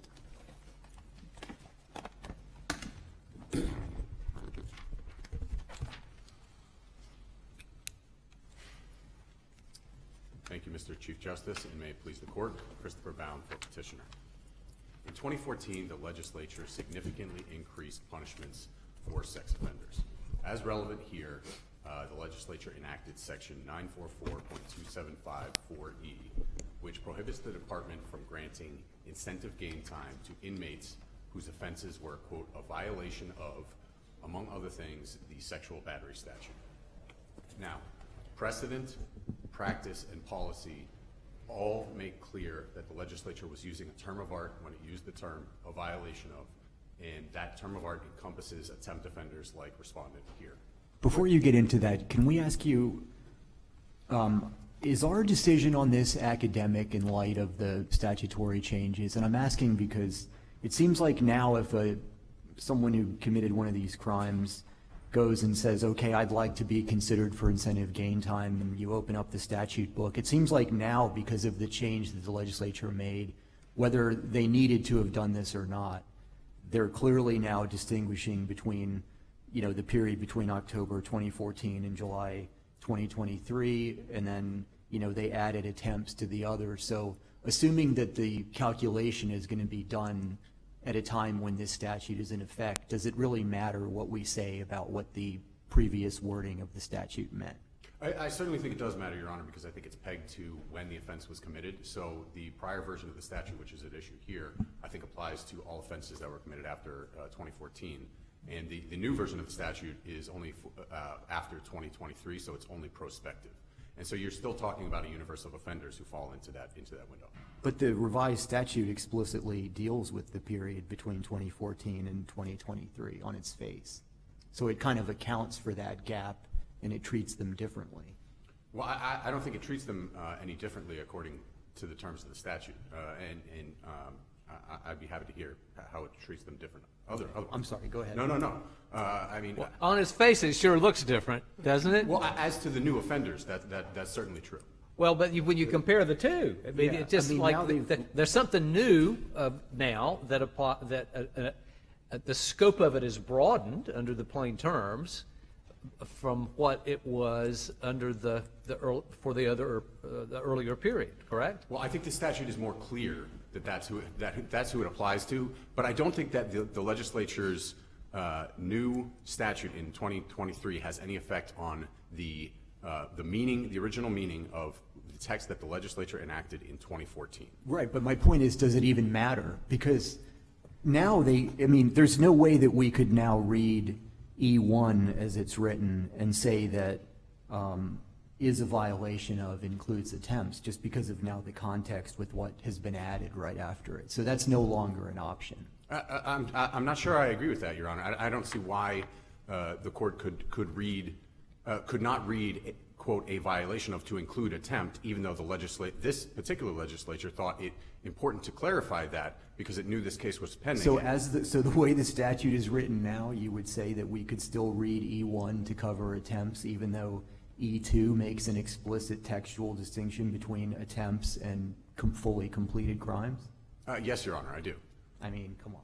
Well, but I don't think that this legislature's attempt to clarify for this court that it agreed with the department's interpretation of the statute has any effect on the original meaning of what the legislature provided in 2014.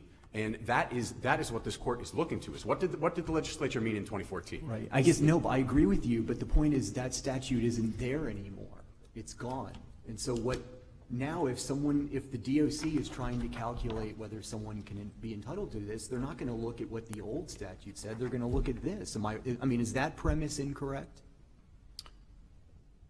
I don't believe that's incorrect, Your Honor. And I'd have to take another look at the Which seems like then that makes this whole thing academic. I don't believe it does, Your Honor, because I don't think that would apply. But that is inconsistent with what you said earlier, because if I understood what you said earlier, you said when they're determining gain time, they look at the gain time regime, statutory regime, that was in effect at the time the offense was committed. I think that's correct, Your Honor. And so they actually would not look at this statute. They would go back and look at, according to what you said earlier, which is inconsistent with what's being discussed here, but what you said earlier is they go back and look at that statute to determine what gain time is available. I believe that's correct, Your Honor. So the answer then to Justice Muniz's question would be, if I'm understanding you right, it's academic perhaps as to the person who commits an offense today, but not academic for the class of persons who committed offenses before the effective date of this statute. That's correct, Your Honor. And there's about 540 offenders that the department has identified that fall into that category. Now, But the new statute specifically, they added underlined language, notwithstanding subparagraph blah, blah, blah, for sentences imposed for offenses committed on or after October 1, 2014, new language, and before July 1, 2023, the department may not grant incentive gain time if the offense is a violation of yada, yada, yada. So, well, I mean, but that's effectively the same language as it was in 2014. They may not grant incentive gain time if the offense is a violation of as in this case, the sexual battery statute. And attempt offenders expressly fall into that category. The legislature was using a term of art when it used the term violation. Can we talk about that for a minute? The state spills a lot of ink on that, and correct me if I'm wrong. The charging document charges violations of 794.0112 and 777.04, right? Correct, Your Honor. The judgment of conviction cites both of those two statutes, right? Yes, Your Honor. Then what are we debating the technical meaning of in violation of? It's clear that those are the two statutes charged. Defendant is guilty as charged. It doesn't, I mean, like, whatever the technical meaning of in violation of is, those are the two statutes. They're both charged. Those are the counts of conviction. End of story. It's clearly in violation of whether it's a term of art or in plain sort of, layperson English. It would just seem to me that if the charging document and the judgment of conviction charge both statutes, we don't need to get into any of this. Well, what does the law of attempt really include? They are charged, and he is convicted of those things. Why doesn't that just end the inquiry? Well, if it ends the inquiry for you, Your Honor, it ends the inquiry for me. And I think that common sense bolsters that interpretation, because this statute is a directive to the department, and it says to the department, here are the people you may not give incentive gain time to. Okay, so when they're going through and looking at these inmates and they're saying, do you get incentive gain time? They're going to look at the statute and say, well, if your offense was a violation of the sexual battery statute, you don't get it. Okay, well, let me look at your judgment. Well, it says here that your offense was a violation of the sexual battery statute. Well, you don't get it. It seems like common sense bolsters that conclusion, Your Honor. Let's pretend it doesn't end the inquiry, though. Is it truly a term of art, or is it prior construction? Because if it's a term of art, is it your position that a violation of throughout the corpus of criminal law includes attempt in every circumstance? I don't know that we have to go so far as throughout the corpus of criminal law, but I certainly think that it would apply in both this context and in the mandatory probation condition statute. So it's really more a prior construction issue, and I know those are related rules. Sure. But because of the way that district courts had interpreted up to the adoption of the statute, that's really what informs the context of a violation of and the context of sex offender statutes. I think that's one way to look at it, Your Honor. I think you can also look at it as the legislature knew how courts were consistently using this term for decades in both the context specifically of attempted sexual battery being, quote, a violation of the sexual battery statute, and in the context of the mandatory probation condition statutes. The legislature could look at that and say, well, how do courts use this term? How do prosecutors use this term when they charge people? How do courts use this term in judgments? And all of those conclusions point in the same direction, that the legislature used the term as it was being used by everyone else to encompass attempt offenders in this context. And I think the underlying policy in 2014 supports that conclusion as well, because in 2014, the legislature significantly increased punishments for sexual offenders, and there's no indication that they intended to grant any additional leniency to attempt offenders in that statute. And in fact, it would create strange consequences that my friend does not address, where a very serious attempt offender who was subject to perhaps a sentence of 30 years would be entitled to incentive gain time, while a relatively minor offender who completed the offense would be entitled to incentive gain time. Now, there's nothing to indicate that the legislature intended such strange consequences. So, for all these reasons, we think that, you know, the way what I struggle with here is there is a difference between a violation of the underlying statute, the prohibition on sexual battery or whatever, and a violation of the attempt statute for an attempt to violate that statute. I mean, because somebody gets convicted of the sexual battery, that's a different penalty. These are not the same. I mean, and sometimes in a trial, the whole argument will be over whether it was an attempt or a completed offense. And it makes a big difference between whether it was an attempt and a completed offense. Isn't that correct? Isn't that part of the framework of the law here also? Well, certainly they are different offenses. You know, the completed offense is subject to one punishment, and the attempt offense is subject to one step down under the Criminal Punishment Code. But that doesn't say anything about whether the attempt offense is also a violation of the substantive offense. And because there's no such thing as a bald attempt. But certainly in a technical sense, it can't be, because all the element to have a violation of sexual battery, you've got to show that all the elements were proved. And if there's an attempt, that means that they weren't all proved. Well, I think that assumes the conclusion, Your Honor. I think that assumes what violation means in this context. To say that, well, violation is only for a completed offense, that's assuming that violation is only for a completed offense. But I think here you have courts, prosecutors, judgments all using the term a violation of when talking about an attempt offense to refer to the substantive statute. Now, so for example, take someone who attempted to climb over a fence and trespass onto government property, and they were caught during the attempt. Now, you would say they've committed a violation of law. And you say, well, okay, what law? Well, the attempt statute. Well, he would say, attempt to do what? You can't just be convicted of attempt. Similarly, consider aiding and abetting, right? I mean, isn't that another way of framing this? Is strike out attempt and say that here the defendant was charged with aiding and abetting and the substantive offense. Convicted of aiding and abetting, again, that crime has no reference without the substantive offense. Your rule would say that's in violation of both the aiding and abetting statute and the substantive offense, right? And I think that's how it would be charged. I think that that's what the judgment would say. Right. You'd never charge it as just aiding and abetting sans substantive offense, ditto with attempt. Sure, and that's why I think that it is a violation of the substantive statute, because without the substantive statute, you haven't violated the law. So in my hypothetical, that someone climbing over and trying to trespass on government property, without that statute that says it's illegal to do that. Well, that's an attempt to violate the substantive statute, it seems. Your whole argument seems like it has to hinge on this concept, because as a matter of language, we know that from the new law that it is capable in English to communicate an understandable distinction between the actual completed offense and the attempt. I mean, otherwise, if what you're saying is true, then there would be no difference between E1 and E2.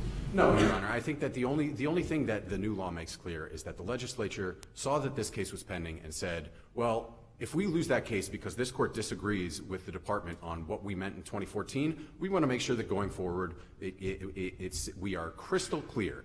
So am I contending that using the word a violation of is absolutely as crystal clear as including the word attempt in the statute? Certainly not. But that doesn't mean that the legislature couldn't use it as a term of art or as a prior construction and simply make it obvious to all involved that using that term encompasses attempt offenses. Because what else is well, to flip the question, though, you would agree that if we just applied ordinary use of violate, you might not get to where you need to be.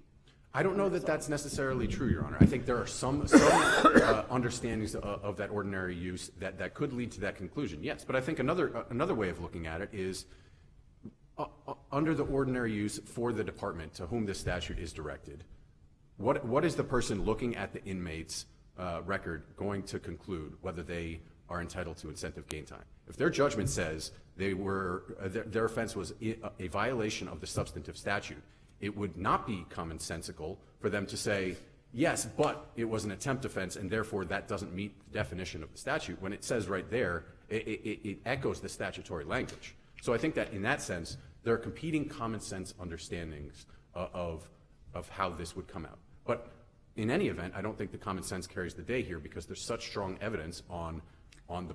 And so can you talk about methodology a little bit? Why do we look at the statute and conclude that it's a term of art, prior construction, whatever it is, from context? I think you look at it from context because you look at the background, again, the backdrop of precedent against which it was enacted. So right before the statute was passed, in the 5th District issued a decision where it used the term exactly as we are defining it here. And that usage was consistent with decades of judicial decisions using it the same way in both this specific context of attempted sexual battery being a violation of the sexual battery statute and in other contexts like the mandatory probation conditions context that I mentioned. So you have the backdrop of precedent. You have the backdrop of prosecutorial practice in charging practice. You have the backdrop of the judgments, which is what the department to whom this statute is directed is going to look to.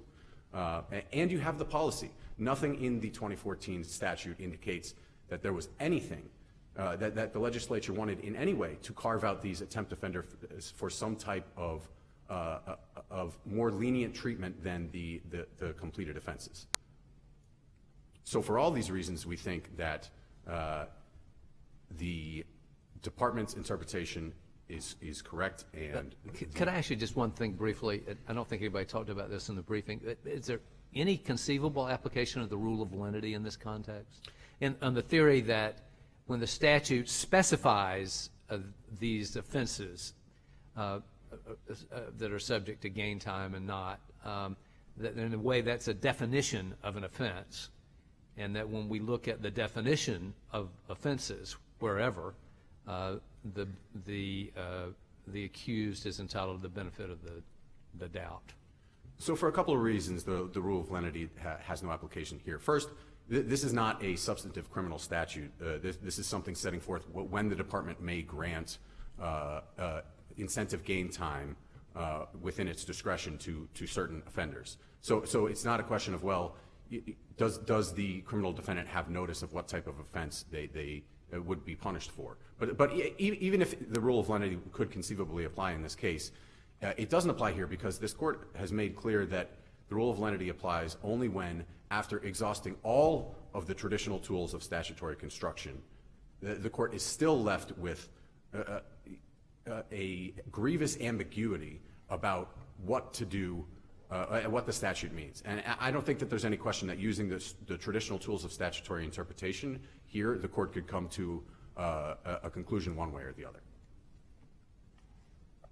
I'll reserve whatever time I have left for rebuttal. Thank you.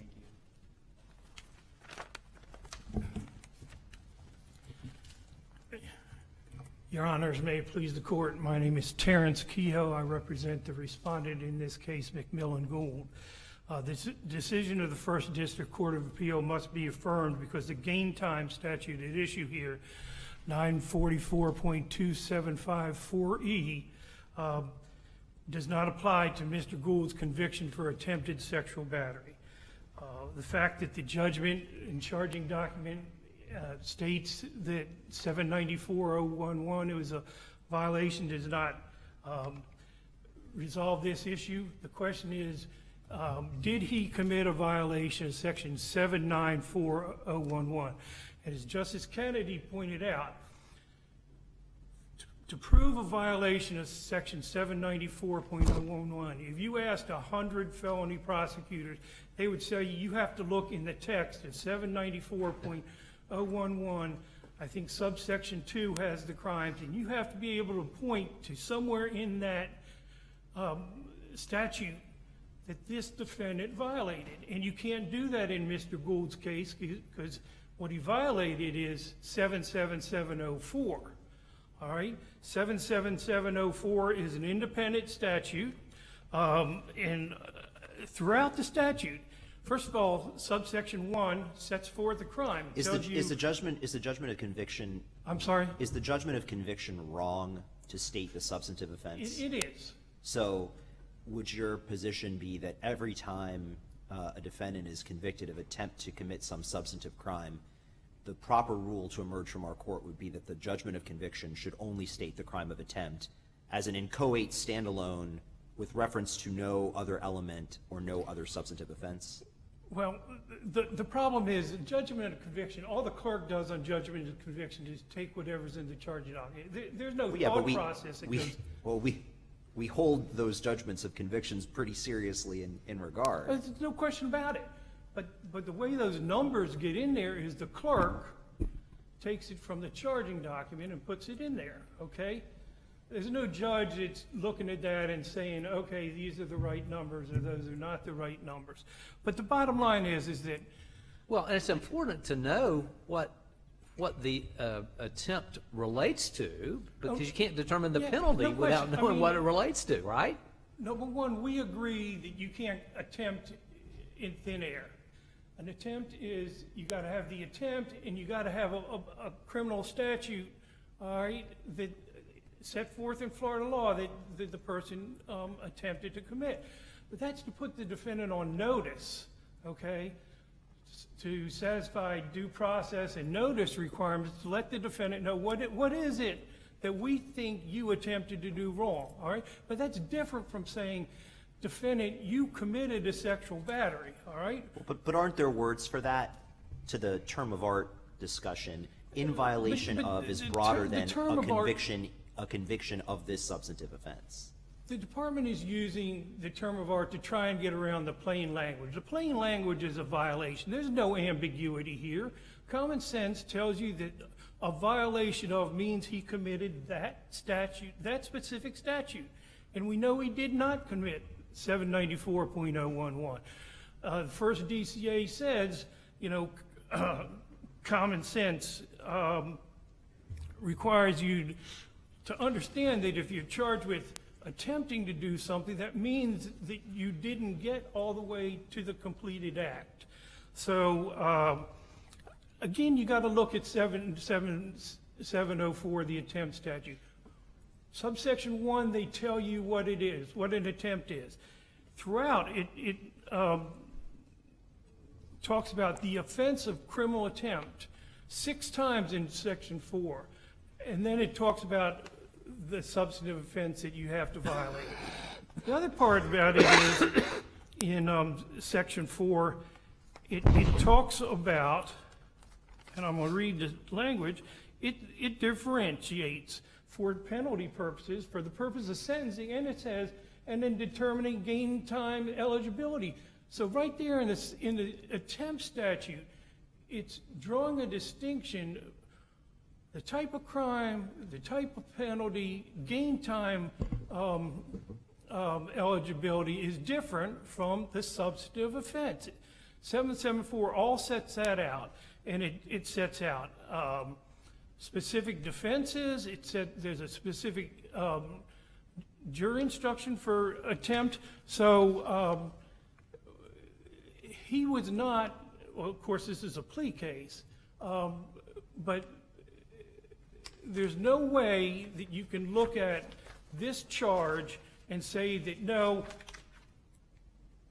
this is a conviction under 794, the sexual battery, 794.011 instead of the attempt statute. Excuse me, I'm sorry to interrupt you. So we understand the kind of literalist argument that you're making, and it obviously has some force. You know, it persuaded the first DCA, but could you kind of respond to why, if we don't just sort of put the blinders on and look at it literally, why do you disagree about sort of the more kind of context-informed argument? Like, is it, do you have an argument that it was not as kind of clearly established at the time that the legislature used these words?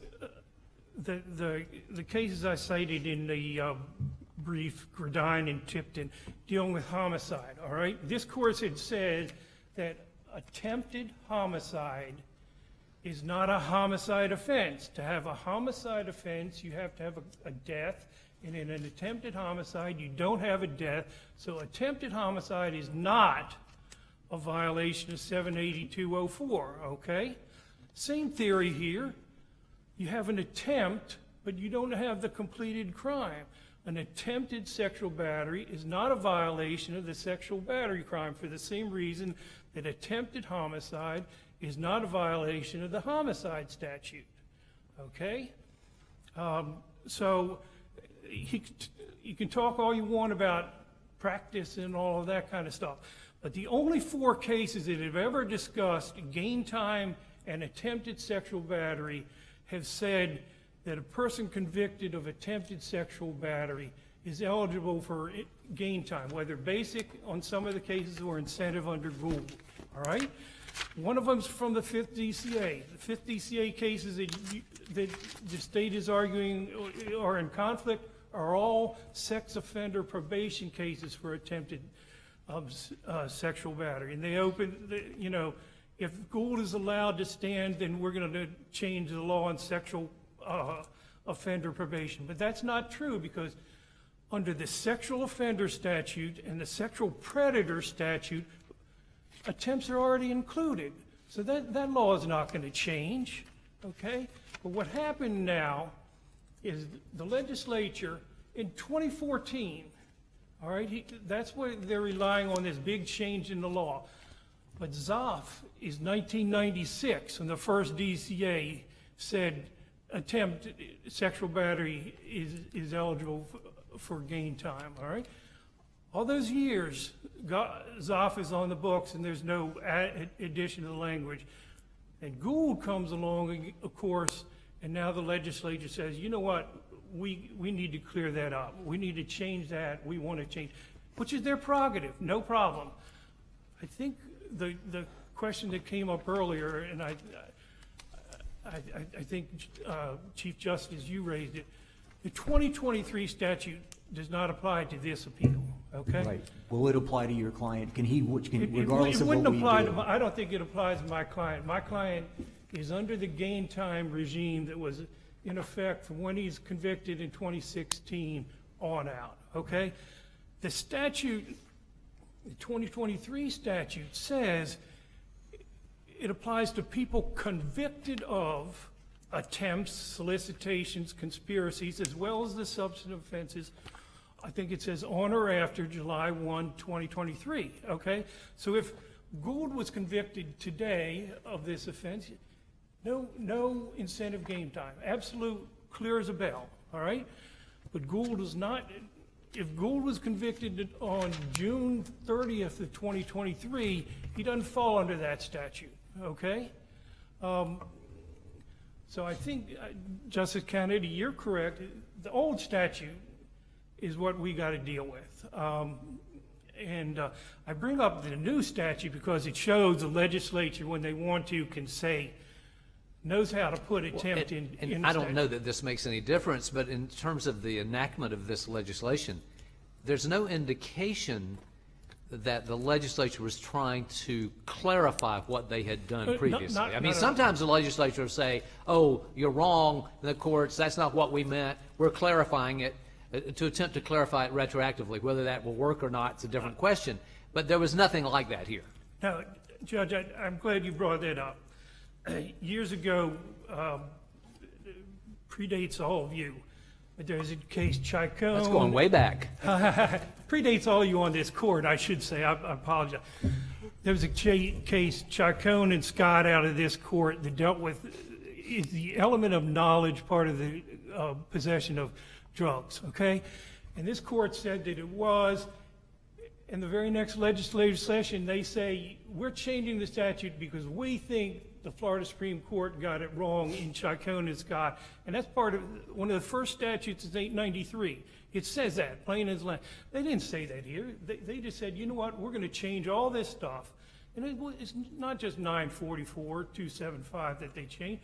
They changed a bunch of stuff to make sure that attempts and conspiracies and solicitations are now not eligible for, in our case, gain time, and in some other cases for some other stuff. And that's just a reaction to an opinion. It's not saying the first DCA got it wrong in Gould. It is saying we don't like that and we want to change it prospectively. You know, so the idea that historically this is, you know, a violation has to be both, you know, this attempt and the second, whatever the substantive offense is. I mentioned Gradine. A couple of cases out of this court that the state relies on for the idea that both the Weatherspoon and the Koiku, or I'm not sure how it's pronounced, C-O-I-C-O-U is the name of the case in the state's brief. And there it says that a violation of attempted murder is, I want to get the word, codified in 77704 and 78204. In other words, codified in the attempt plus a substitute. But as the first DCA points out, that's not saying that it's a violation of, that attempted homicide is a violation of the homicide statute. Because the court already said before that in Gradine it's not, all right? So the fact that they, I don't know, they picked one sentence out of an 8-page opinion and says that it supports their argument, those cases have to do with lesser included offenses. Nobody's making an analysis in that case of what the attempt is. Well, why aren't those cases instructive for the... yeah, why aren't those cases instructive just on the way that language is used in charging documents? Justice, I can't hear. I'm sorry. I'm sorry, can you hear me? Yeah, I'll sit right here. Why aren't those cases instructive for the way language is used, a violation of the substantive statute, like we see in charging documents and judgment sentences, and in these cases discussing lesser included, et cetera? Well, the reason I bring them up is there are two cases heavily relied upon in the department's brief, all right? My argument is they don't decide this issue at all. There's language in there that the state relies on, but that language doesn't resolve this issue now before the court. It doesn't say that if you are convicted of attempted homicide, you've violated the homicide statute. That's what the equivalent would be for the Gould situation, and neither of those cases say that. And in fact, that would be contrary to this court's decisions in Gradine, which is only a 2016 case, a very recent, and a 70-year-old case in Tipton from the 50s. I'm just pointing them out to show why I think the state's argument is wrong, not that, and that's why I bring it up. The other thing is that there's only 4 cases that I can find that discuss gain time for attempted sexual battery. They all go my way, all right? 2 out of the first, 1 out of the fifth, and 1 out of the second, and I grant you that the 2 out of the fifth and the second are dicta, all right? But they say that if attempted sexual battery, the guy would be eligible for gain time.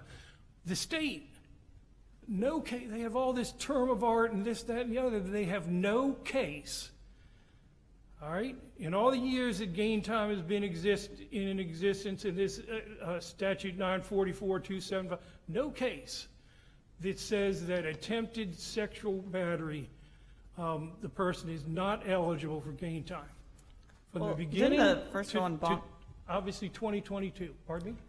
Wasn't there an indication that the first needed to recede in order to reach the decision here?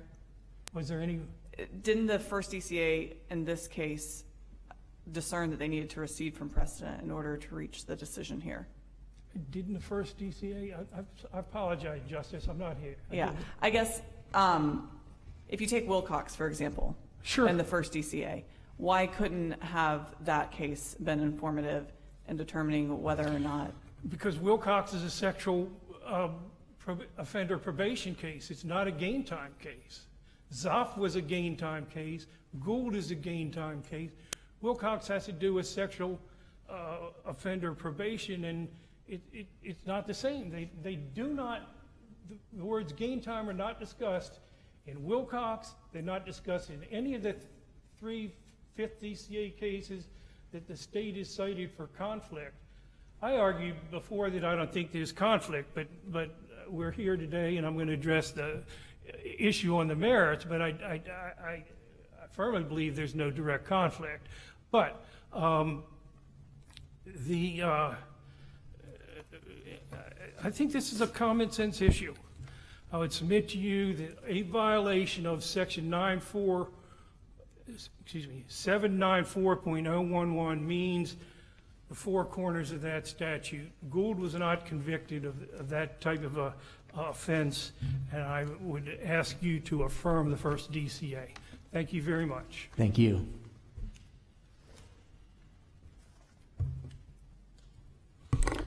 Just a couple of quick points on rebuttal.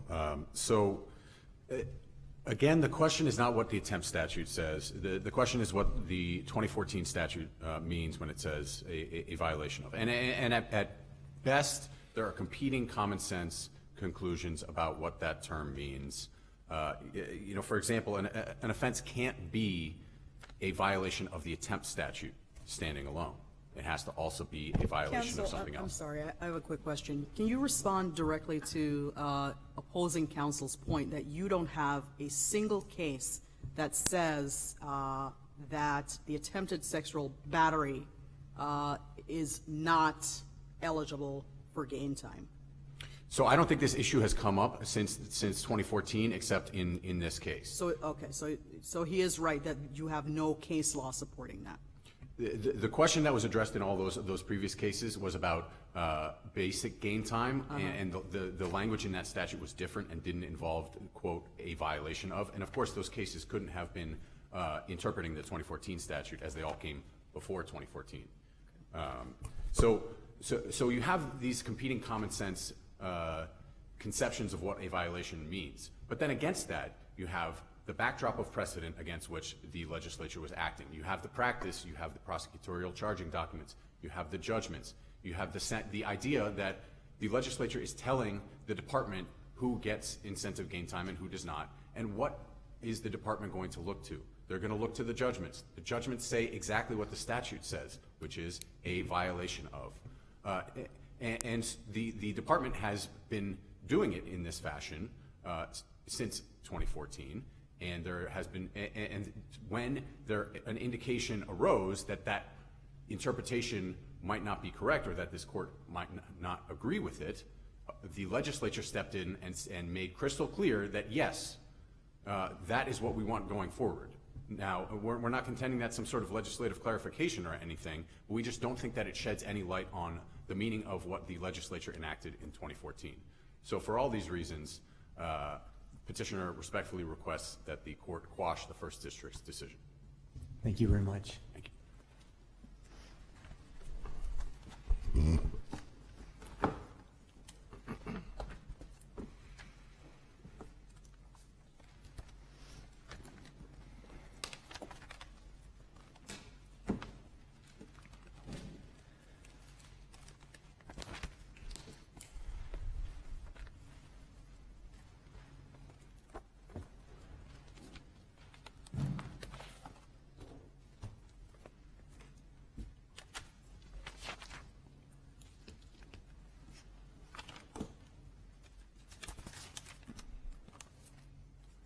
Our last case today is number 220745, Miller versus State of Florida.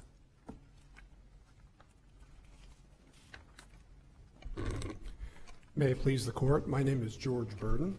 I'm here on behalf of Everett Glenn Miller. Mr. Miller was indicted for the first-degree murder of police officers Matthew Baxter and Richard Sam Howard. These murders occurred 9 months after this court decided the Perry decision. If you recall, the Perry decision said that you had to have unanimity for a death rec. And what that meant to the prosecutors in the state that they had to be more vigilant, more aggressive to get a unanimous jury to bring a death sentence. And that's shown in this case because Mr. Miller was wasn't given a fair penalty phase. You may recall in the opening statement of this trial, they conceded that these murders occurred. If Mr. Miller was tried 100 times, he'd be convicted 100 times for murder. We're not here to say that this murder did not occur. The evidence is overwhelming. What happened was there was great pressure to But you claim it was second degree. Pardon me? The claim was it was second degree murder? They made that claim. It's a hard claim to make. Well, I understand, because but that was the claim. Yes, they tried to make that claim, and I'll concede to the court in all candor, that's a hard thing to do in the manner that Mr. Miller acted in this case. And I'm principally talking about the shooting them a second time, the way he did. That's certainly not a second. But the fact that that was a defense kind of does help establish the context for some of the things the state was focused on. I mean, the state was focused on, obviously, with first-degree murder, they're going to be focused on premeditation, but that maybe even heightened the focus on that. Absolutely, and that's where they went astray. This was not a CCP murder by any means. And if you go into the background, and you've all seen the background in this case, Mr. Miller had a distinguished career as a Marine for 20 years. But he was an imagery analyst. And an imagery analyst is someone who looks at intelligence information and reports the results of actions. Now, what changed in 2010 is he became a targeteer in Afghanistan, a far different job, a far more stressful job. He watched innocent women and children get killed because they were in the vicinity of targets.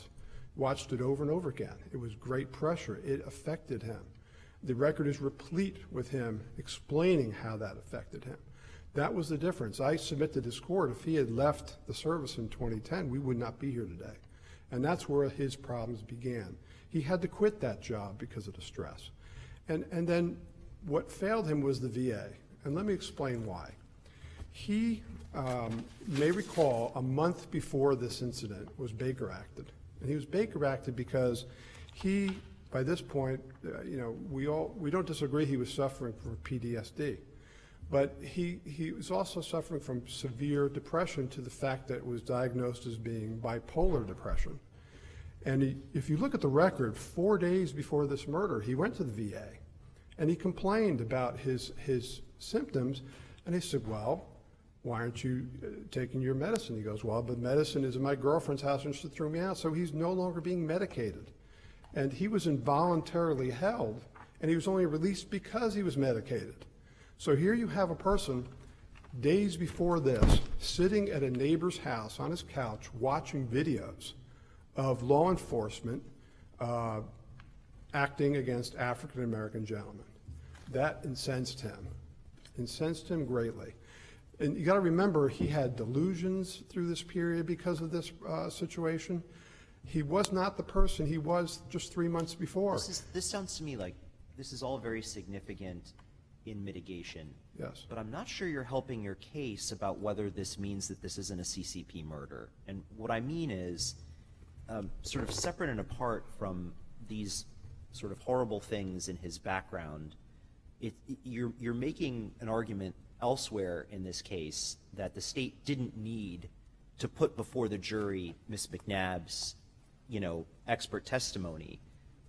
It seems to me that you can't have it both ways.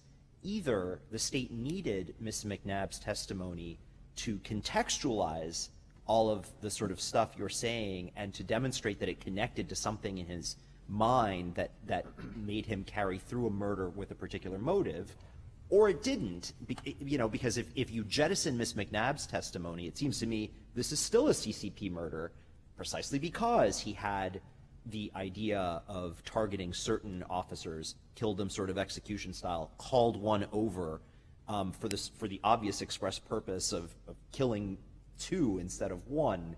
It said that he wasn't going to be a statistic. So it seems like there's a tension here in your argument, and you can't have it both ways. Can you respond to that? Surely, Justice Curiel, I can't disagree with you more, and this is why. Mr. Miller was paranoid and afraid of law enforcement. If you remember, Well, but this, I'll interrupt because that just really, that is problematic because he stopped and inserted himself into a situation that he was not involved in. If he was afraid of law enforcement, he'd go on down the road. He doesn't like law enforcement. We know that. We know that. Yes, absolutely. But I don't see the fear. I do not see the fear. So I'm sorry to interrupt, but I do not see the fear. Well, but see, the evidence, Justice Kennedy, is when he called for a supervisor because he was afraid of the officer he was with. And when the other officer arrived, what did he say? I'm afraid for my life and I'm armed. That's what he told Officer Howard. So the evidence is consistent with what I'm arguing. Isn't that exchange, though, just an example? Why is that not an example of this argument being an argument to reweigh the evidence rather than some legal error that we need to address on appeal, or is it that there's no competent substantial evidence? The reason is the only reason you could have Ms. McNabb testify was to support CCP. What other reasons would she testify for? I mean, it's open and shut. This is a first-degree murder with premeditation, and there are two aggravators for sure. So what is she needed for? What contextualize what? That he was a racist? That he disavowed his country? That he hated Barack Obama? I mean, why did we need her? These are the kinds of things that came into the jury that were totally unnecessary and didn't give him a fair penalty phase. And it wasn't only that, it goes throughout. Well, but counsel, it seems to me that is all there to explain his motivation. I mean, because this is a very unusual sort of a crime. Yes. And to help the jury understand the motivation that was underlying this these murders and what was in his mind that would move him to insert himself into that situation, have the supervisor brought to the scene, and then execute both of the officers. This is not, and that hatred of law enforcement, which had a racial element and was connected with this extremist Moorish movement, is the context. It explains his social media post. Puts all that in context. Otherwise, it's kind of a bizarre set of circumstances. Well, I think it's appropriate to applaud Justice Tynan because he saved the state from themselves. He excluded a lot of the prejudicial stuff that they wanted to do. They wanted to have this J.J. McNabb to say that this guy was a sovereign citizen, that he was all these. We're not talking about what was excluded. We're here about what got in. But my point is, where he made a mistake is then why was she allowed to testify anyway in an expository manner? I can only see one case in federal court where that was allowed. It doesn't even tie. The judge said he couldn't tie her testimony to him personally. So what's she doing there? She's prejudicing the jury. That's what she's doing. And you know how you know, bottom line how you know? In the verdict, the jury found no mitigation whatsoever. Has anybody ever seen that before? Was that No. specific objection made, though, that just the limited nature of this testimony would be objectionable on that ground? I think she should not have been allowed to testify whatsoever. But was that objected to at Yes. the trial Oh. on that ground? On which ground, Justice Susso? I'm sorry. That basically, because your argument is, why did she get to testify? It was this limited nature, it was expository. Was there any objection lodged to that nature of the testimony? Yes. In fact, every time she was asked a question, specifically the one where she was asked about Moorish sovereign citizens murdering police officers, they strenuously objected to that question, and she was allowed to answer. Do you recall on what grounds, though? Prejudice. The prejudice outweighed its probative value. All of this was the case.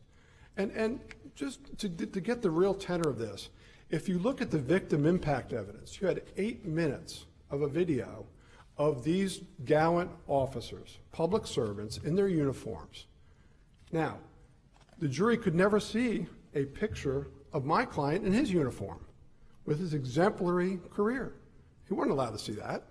And let's get to victim impact for a second. Now, ordinarily, victim impact evidence comes during the penalty phase case in chief.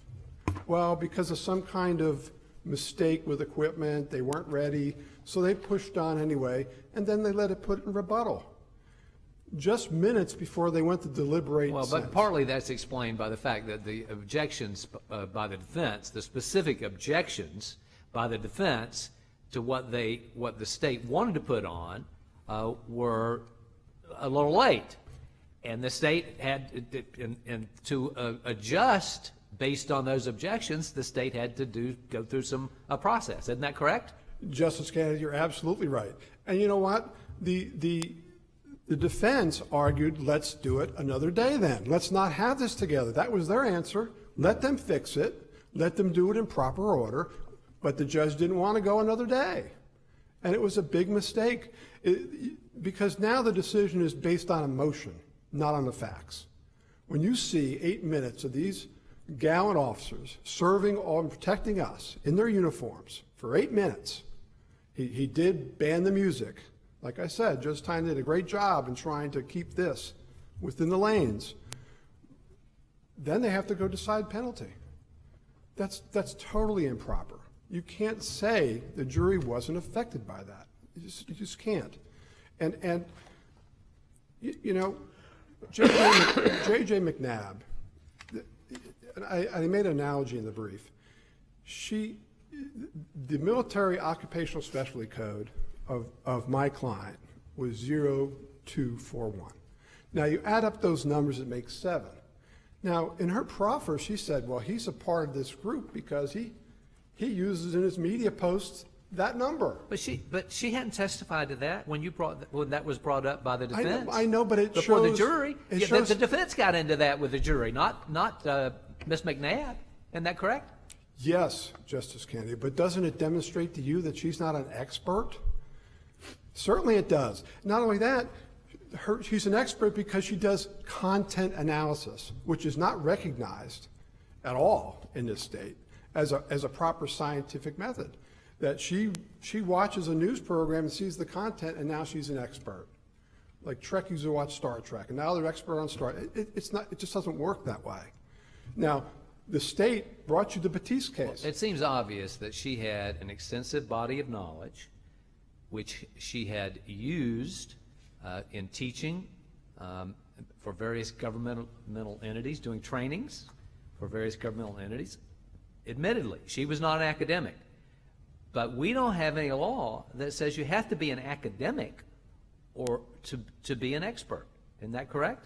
That is correct, but you have to use some sort of scientific method, like the example in Batiste, where you had an academic who used scientific evidence and he didn't have a bias. Does anyone doubt her bias that she has in this case, that she's always going to argue for the state and say that everybody is an extremist? Everyone. Well, I've read the testimony, and she doesn't say that. She does not say that. She actually says that this is a small pocket of people, and she talks about the people who do violence. She kind of categorizes them as extremists because they do acts of illegal violence. But if you want to exclude her on that basis, I'd have to part company with you. Well, Justice Kennedy, there's no relevance to what she added to this case. Because, listen, if you remember, the reason why my client was driving down the road was a part of what he was doing for his PTSD was self-medicating. He was looking for marijuana. Yes, he injected himself into a situation he shouldn't have. But he didn't wake up that morning and say, I'm going to kill police officers.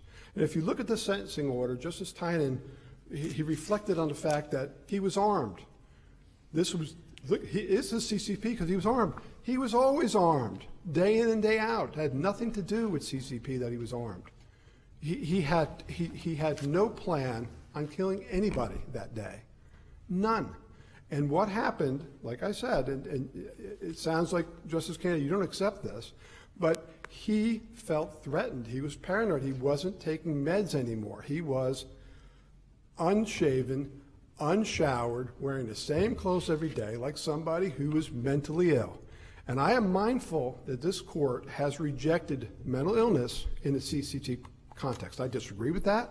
I don't think anybody with mental illness should be able to have CCP, but this court thinks otherwise.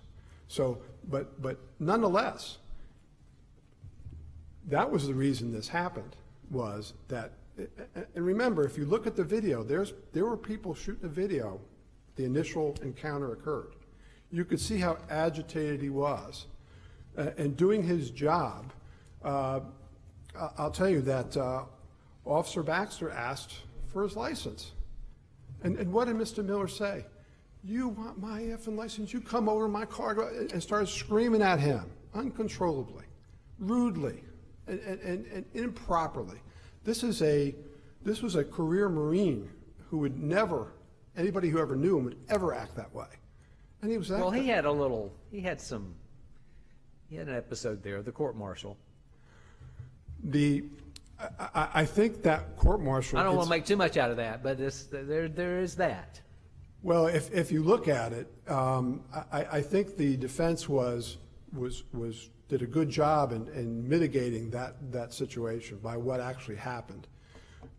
But you know, first we have all these things come in because of his persona as on the internet, and what he posted was terrible. Now the court can't endorse that.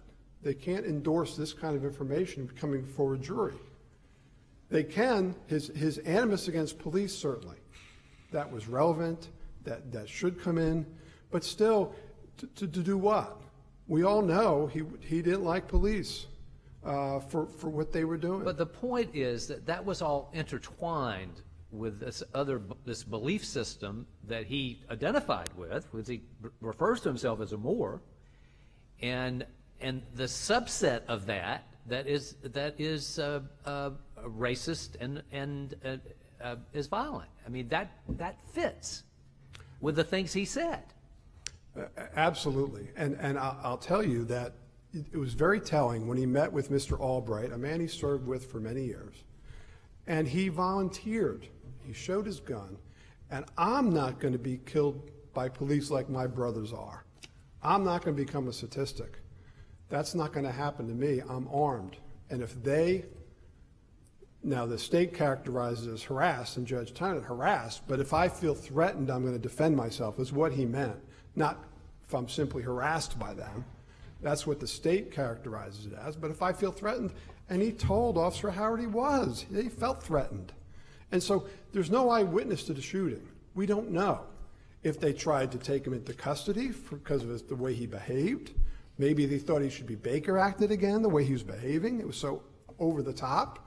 We don't know. Is there any evidence on the officers' bodies of a struggle? For Officer Howard, no. For Officer Baxter, I believe there was some injuries indicating that there might have been. But it was very quick. And the way that Judge Tynan describes heightened premeditation is the fact that it took several actions to shoot the gun. What's that got to do with anything? But isn't the likeliest scenario is that he shot both of the officers once in the head each, and then after they were both down, he shot each of them in the face again once each? The evidence strongly supports that. Okay, so there's really not much question about that. No, I would concede that's exactly how it happened, and that's why it's a first-degree murder. I don't agree with the trial strategy of trying to argue second-degree murder for that very fact. This is a tragic first-degree murder where the system failed everybody. The system failed Mr. Miller. The system failed these officers. Because if Mr. Miller got the treatment he should have, and this is the VA back in 2016-17, not the VA of today. He was still in processing. He never got treatment from the VA. He was still in intake, is what they called it. The only treatment he got was when he was involuntarily held because he was going through that psychotic episode where he was chanting and screaming and all that. And Had he been prescribed medications by the VA, though? There was a series. Right. I know one of them was Zofram. I don't recall the others, So it's not exactly right to say that he was just being in the process of intake. He clearly has been diagnosed and is being treated, right? Well, I'm not familiar with the VA giving him any medications. The And record doesn't contain evidence that he was on medicine? He was, but I think it was from the Baker Act situation. And it's partially on Mr. Miller's fault. He missed appointments. He wasn't consistent. He only went when family members or his girlfriend would take him. And he did profess that he wanted to be sober. And going to Justice Kennedy's narrative of how he converted or changed, not the penultimate meeting at the VA that he had, he described this spiritual awakening that he was starting to have, so which plays and supports Justice Kennedy's characterization of things. But that doesn't translate into CCP. CCP, when it was first come out, I think of the Copshow case where Mr. Copshow's wife confessed to her his infidelity. Well, he spent 3 days planning how to kill her and tried to kill her in the Ocala forest. That's CCP. There's no doubt about it. There's no careful plan here. Mr. Miller knew he was being taped by these bystanders, and he didn't want them to leave. He wanted them to keep taping for his safety. And once Mr. Officer Howard learned he was armed, he had them leave. He wasn't being filmed anymore. So this is a problem that this court has created with the expansion of aggravators. This would not have been an aggravator 20 years ago of CCP. It is now many cases that this court where you look at the case I mentioned in Ocala versus today, it's been a big change. And it makes it limited constitutionality of our death penalty because we don't narrow the people like we're supposed to who should be getting the death penalty. But like I said, the irony of this case is that Mr. Miller put his life on the line and was a top Marine. Anybody who's not familiar with the service, he was an E8 in the Marine Corps and was put in for being one of the top NCOs in the Marine Corps. This was a hero in our world. And then he doesn't get the treatment he deserves from what he experienced in serving our country. And the victims of that were these gallant officers who were there for us. So the system failed, and I think that today this might not happen because the VA is doing a better job. Now, of course, it's Mr. Miller's fault. He did it. We don't deny that. But he was denied a fair penalty phase for the reasons I've expressed in the brief. Having all those things interjected, it's not supportable. White people crackers and things like that, that poisons a jury. It wasn't necessary because these officers weren't white to begin with. The racism aspect had no part in this case. But it was intimately tied up with his views about the police and that the police were institutionally racist. I mean, I think he viewed, just from what I can read from the Post, his mindset is that the police are set on violence against black people. And the police institutionally, and I think that's what he believed. And I think he acted that way, and he acted on the hatred that sort of mindset fueled. And what am I missing? I agree entirely with what you said, Justice Kennedy. You're absolutely right. You got it. That's exactly what happened here. But that didn't translate into a careful plan or heightened premeditation that's required for CCP. But it's relevant to the information that came in about his thinking. But by the state's own admission, the only reason they wanted to have this thinking introduced was to support CCP, which clearly it wasn't. Well, but I mean, you're assuming the result. No. You don't think it ought to be CCP, then therefore the things that relate to that could help show that this was the sort of thing he had in mind, that he had anger and hatred that would lead to violence, that somehow that shouldn't come in. I don't really follow that line of reasoning. Because he's entitled to a fair trial. The result wouldn't have changed if you excluded all his social media persona things, and Mr. McNabb, he still would have been convicted of first-degree murder. He still would have had a penalty phase with valid aggravators. Does anybody doubt that? No. That's exactly what would have happened. But what happened here? The state wanted to make sure, because they had to get unanimity now. The Perry case had just happened. They had to get unanimity, so that's why they did this. They said we have to, and that's why they wouldn't allow him to appear in his Marine Corps uniform. They didn't want the jury to have sympathy for him for his service.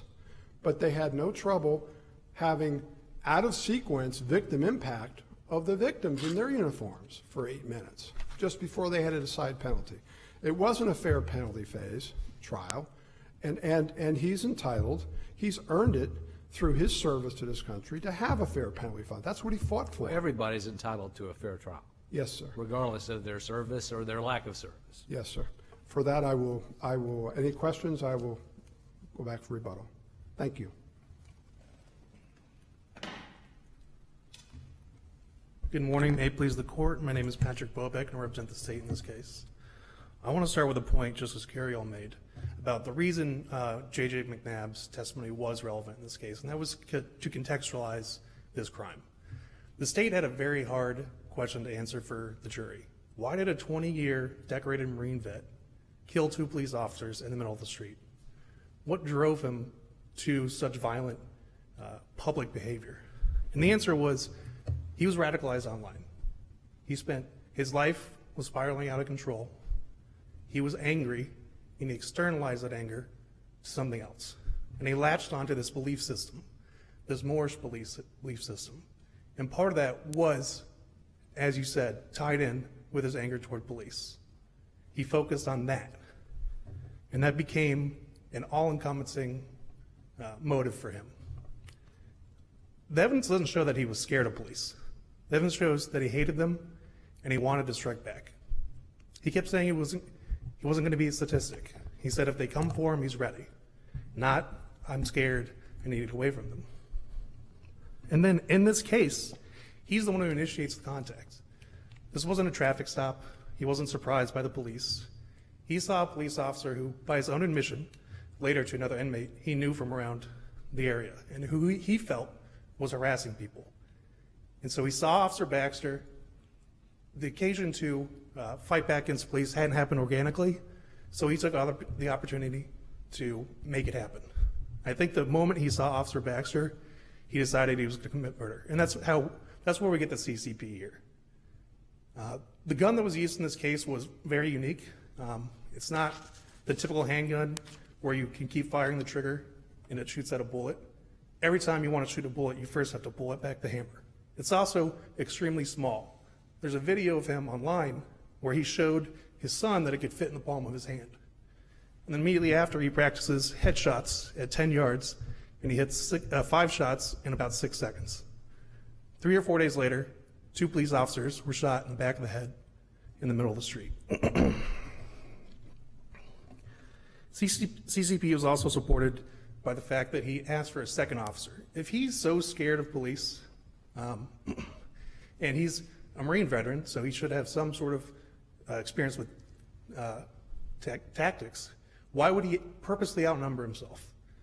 There's only one reason that makes any sense based on his actions and everything he said online. He wanted to up his body count to 2. And these were execution-style killings. Again, both officers were shot in the back or the side of the head. They never even got a chance to unclip their guns from their belts. Their tasers were still on their belts. Their pepper spray was still on their belts. All the evidence shows that they were caught by surprise and never had a chance to react. There are some injuries on Officer Baxter that can be consistent with defensive wounds, but they're just as consistent with him falling to the ground. And then the bodies were posed, and they were both shot again in the head. Yes, he was angry, he was agitated, but he was not in a frenzy. And then immediately after, he's not acting crazy. He drives his car, parks it in a random yard with the tag facing away from the street, so it's harder to identify, walks to a bar, sits down, and orders a beer, and concocts an alibi, which was immediately rebutted by the bartenders who were there. This was not a man who was in a frenzy. This was a man who saw an opportunity and carefully planned it out. He got out of the car with that gun in his palm. That's what the evidence supports. Because he had other guns, better guns, ones he could fire quicker and could kill more readily. But he chose this one because it's the one he wouldn't have to reach for. And clearly, that action is one officers are trained to look for. But he knew he couldn't do that and catch two officers by surprise.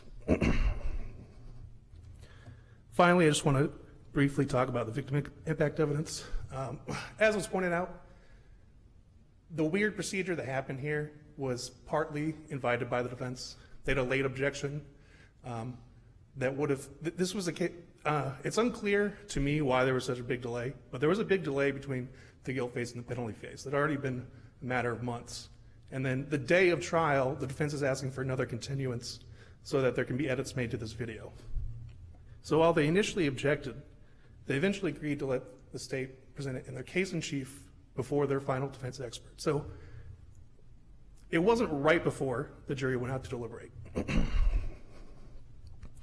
The defense expert got to testify after, and then the state presented their rebuttal testimony.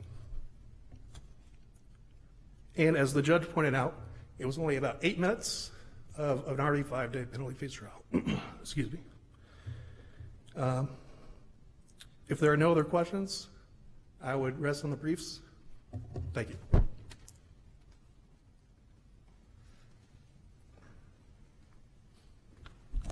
May it please the court.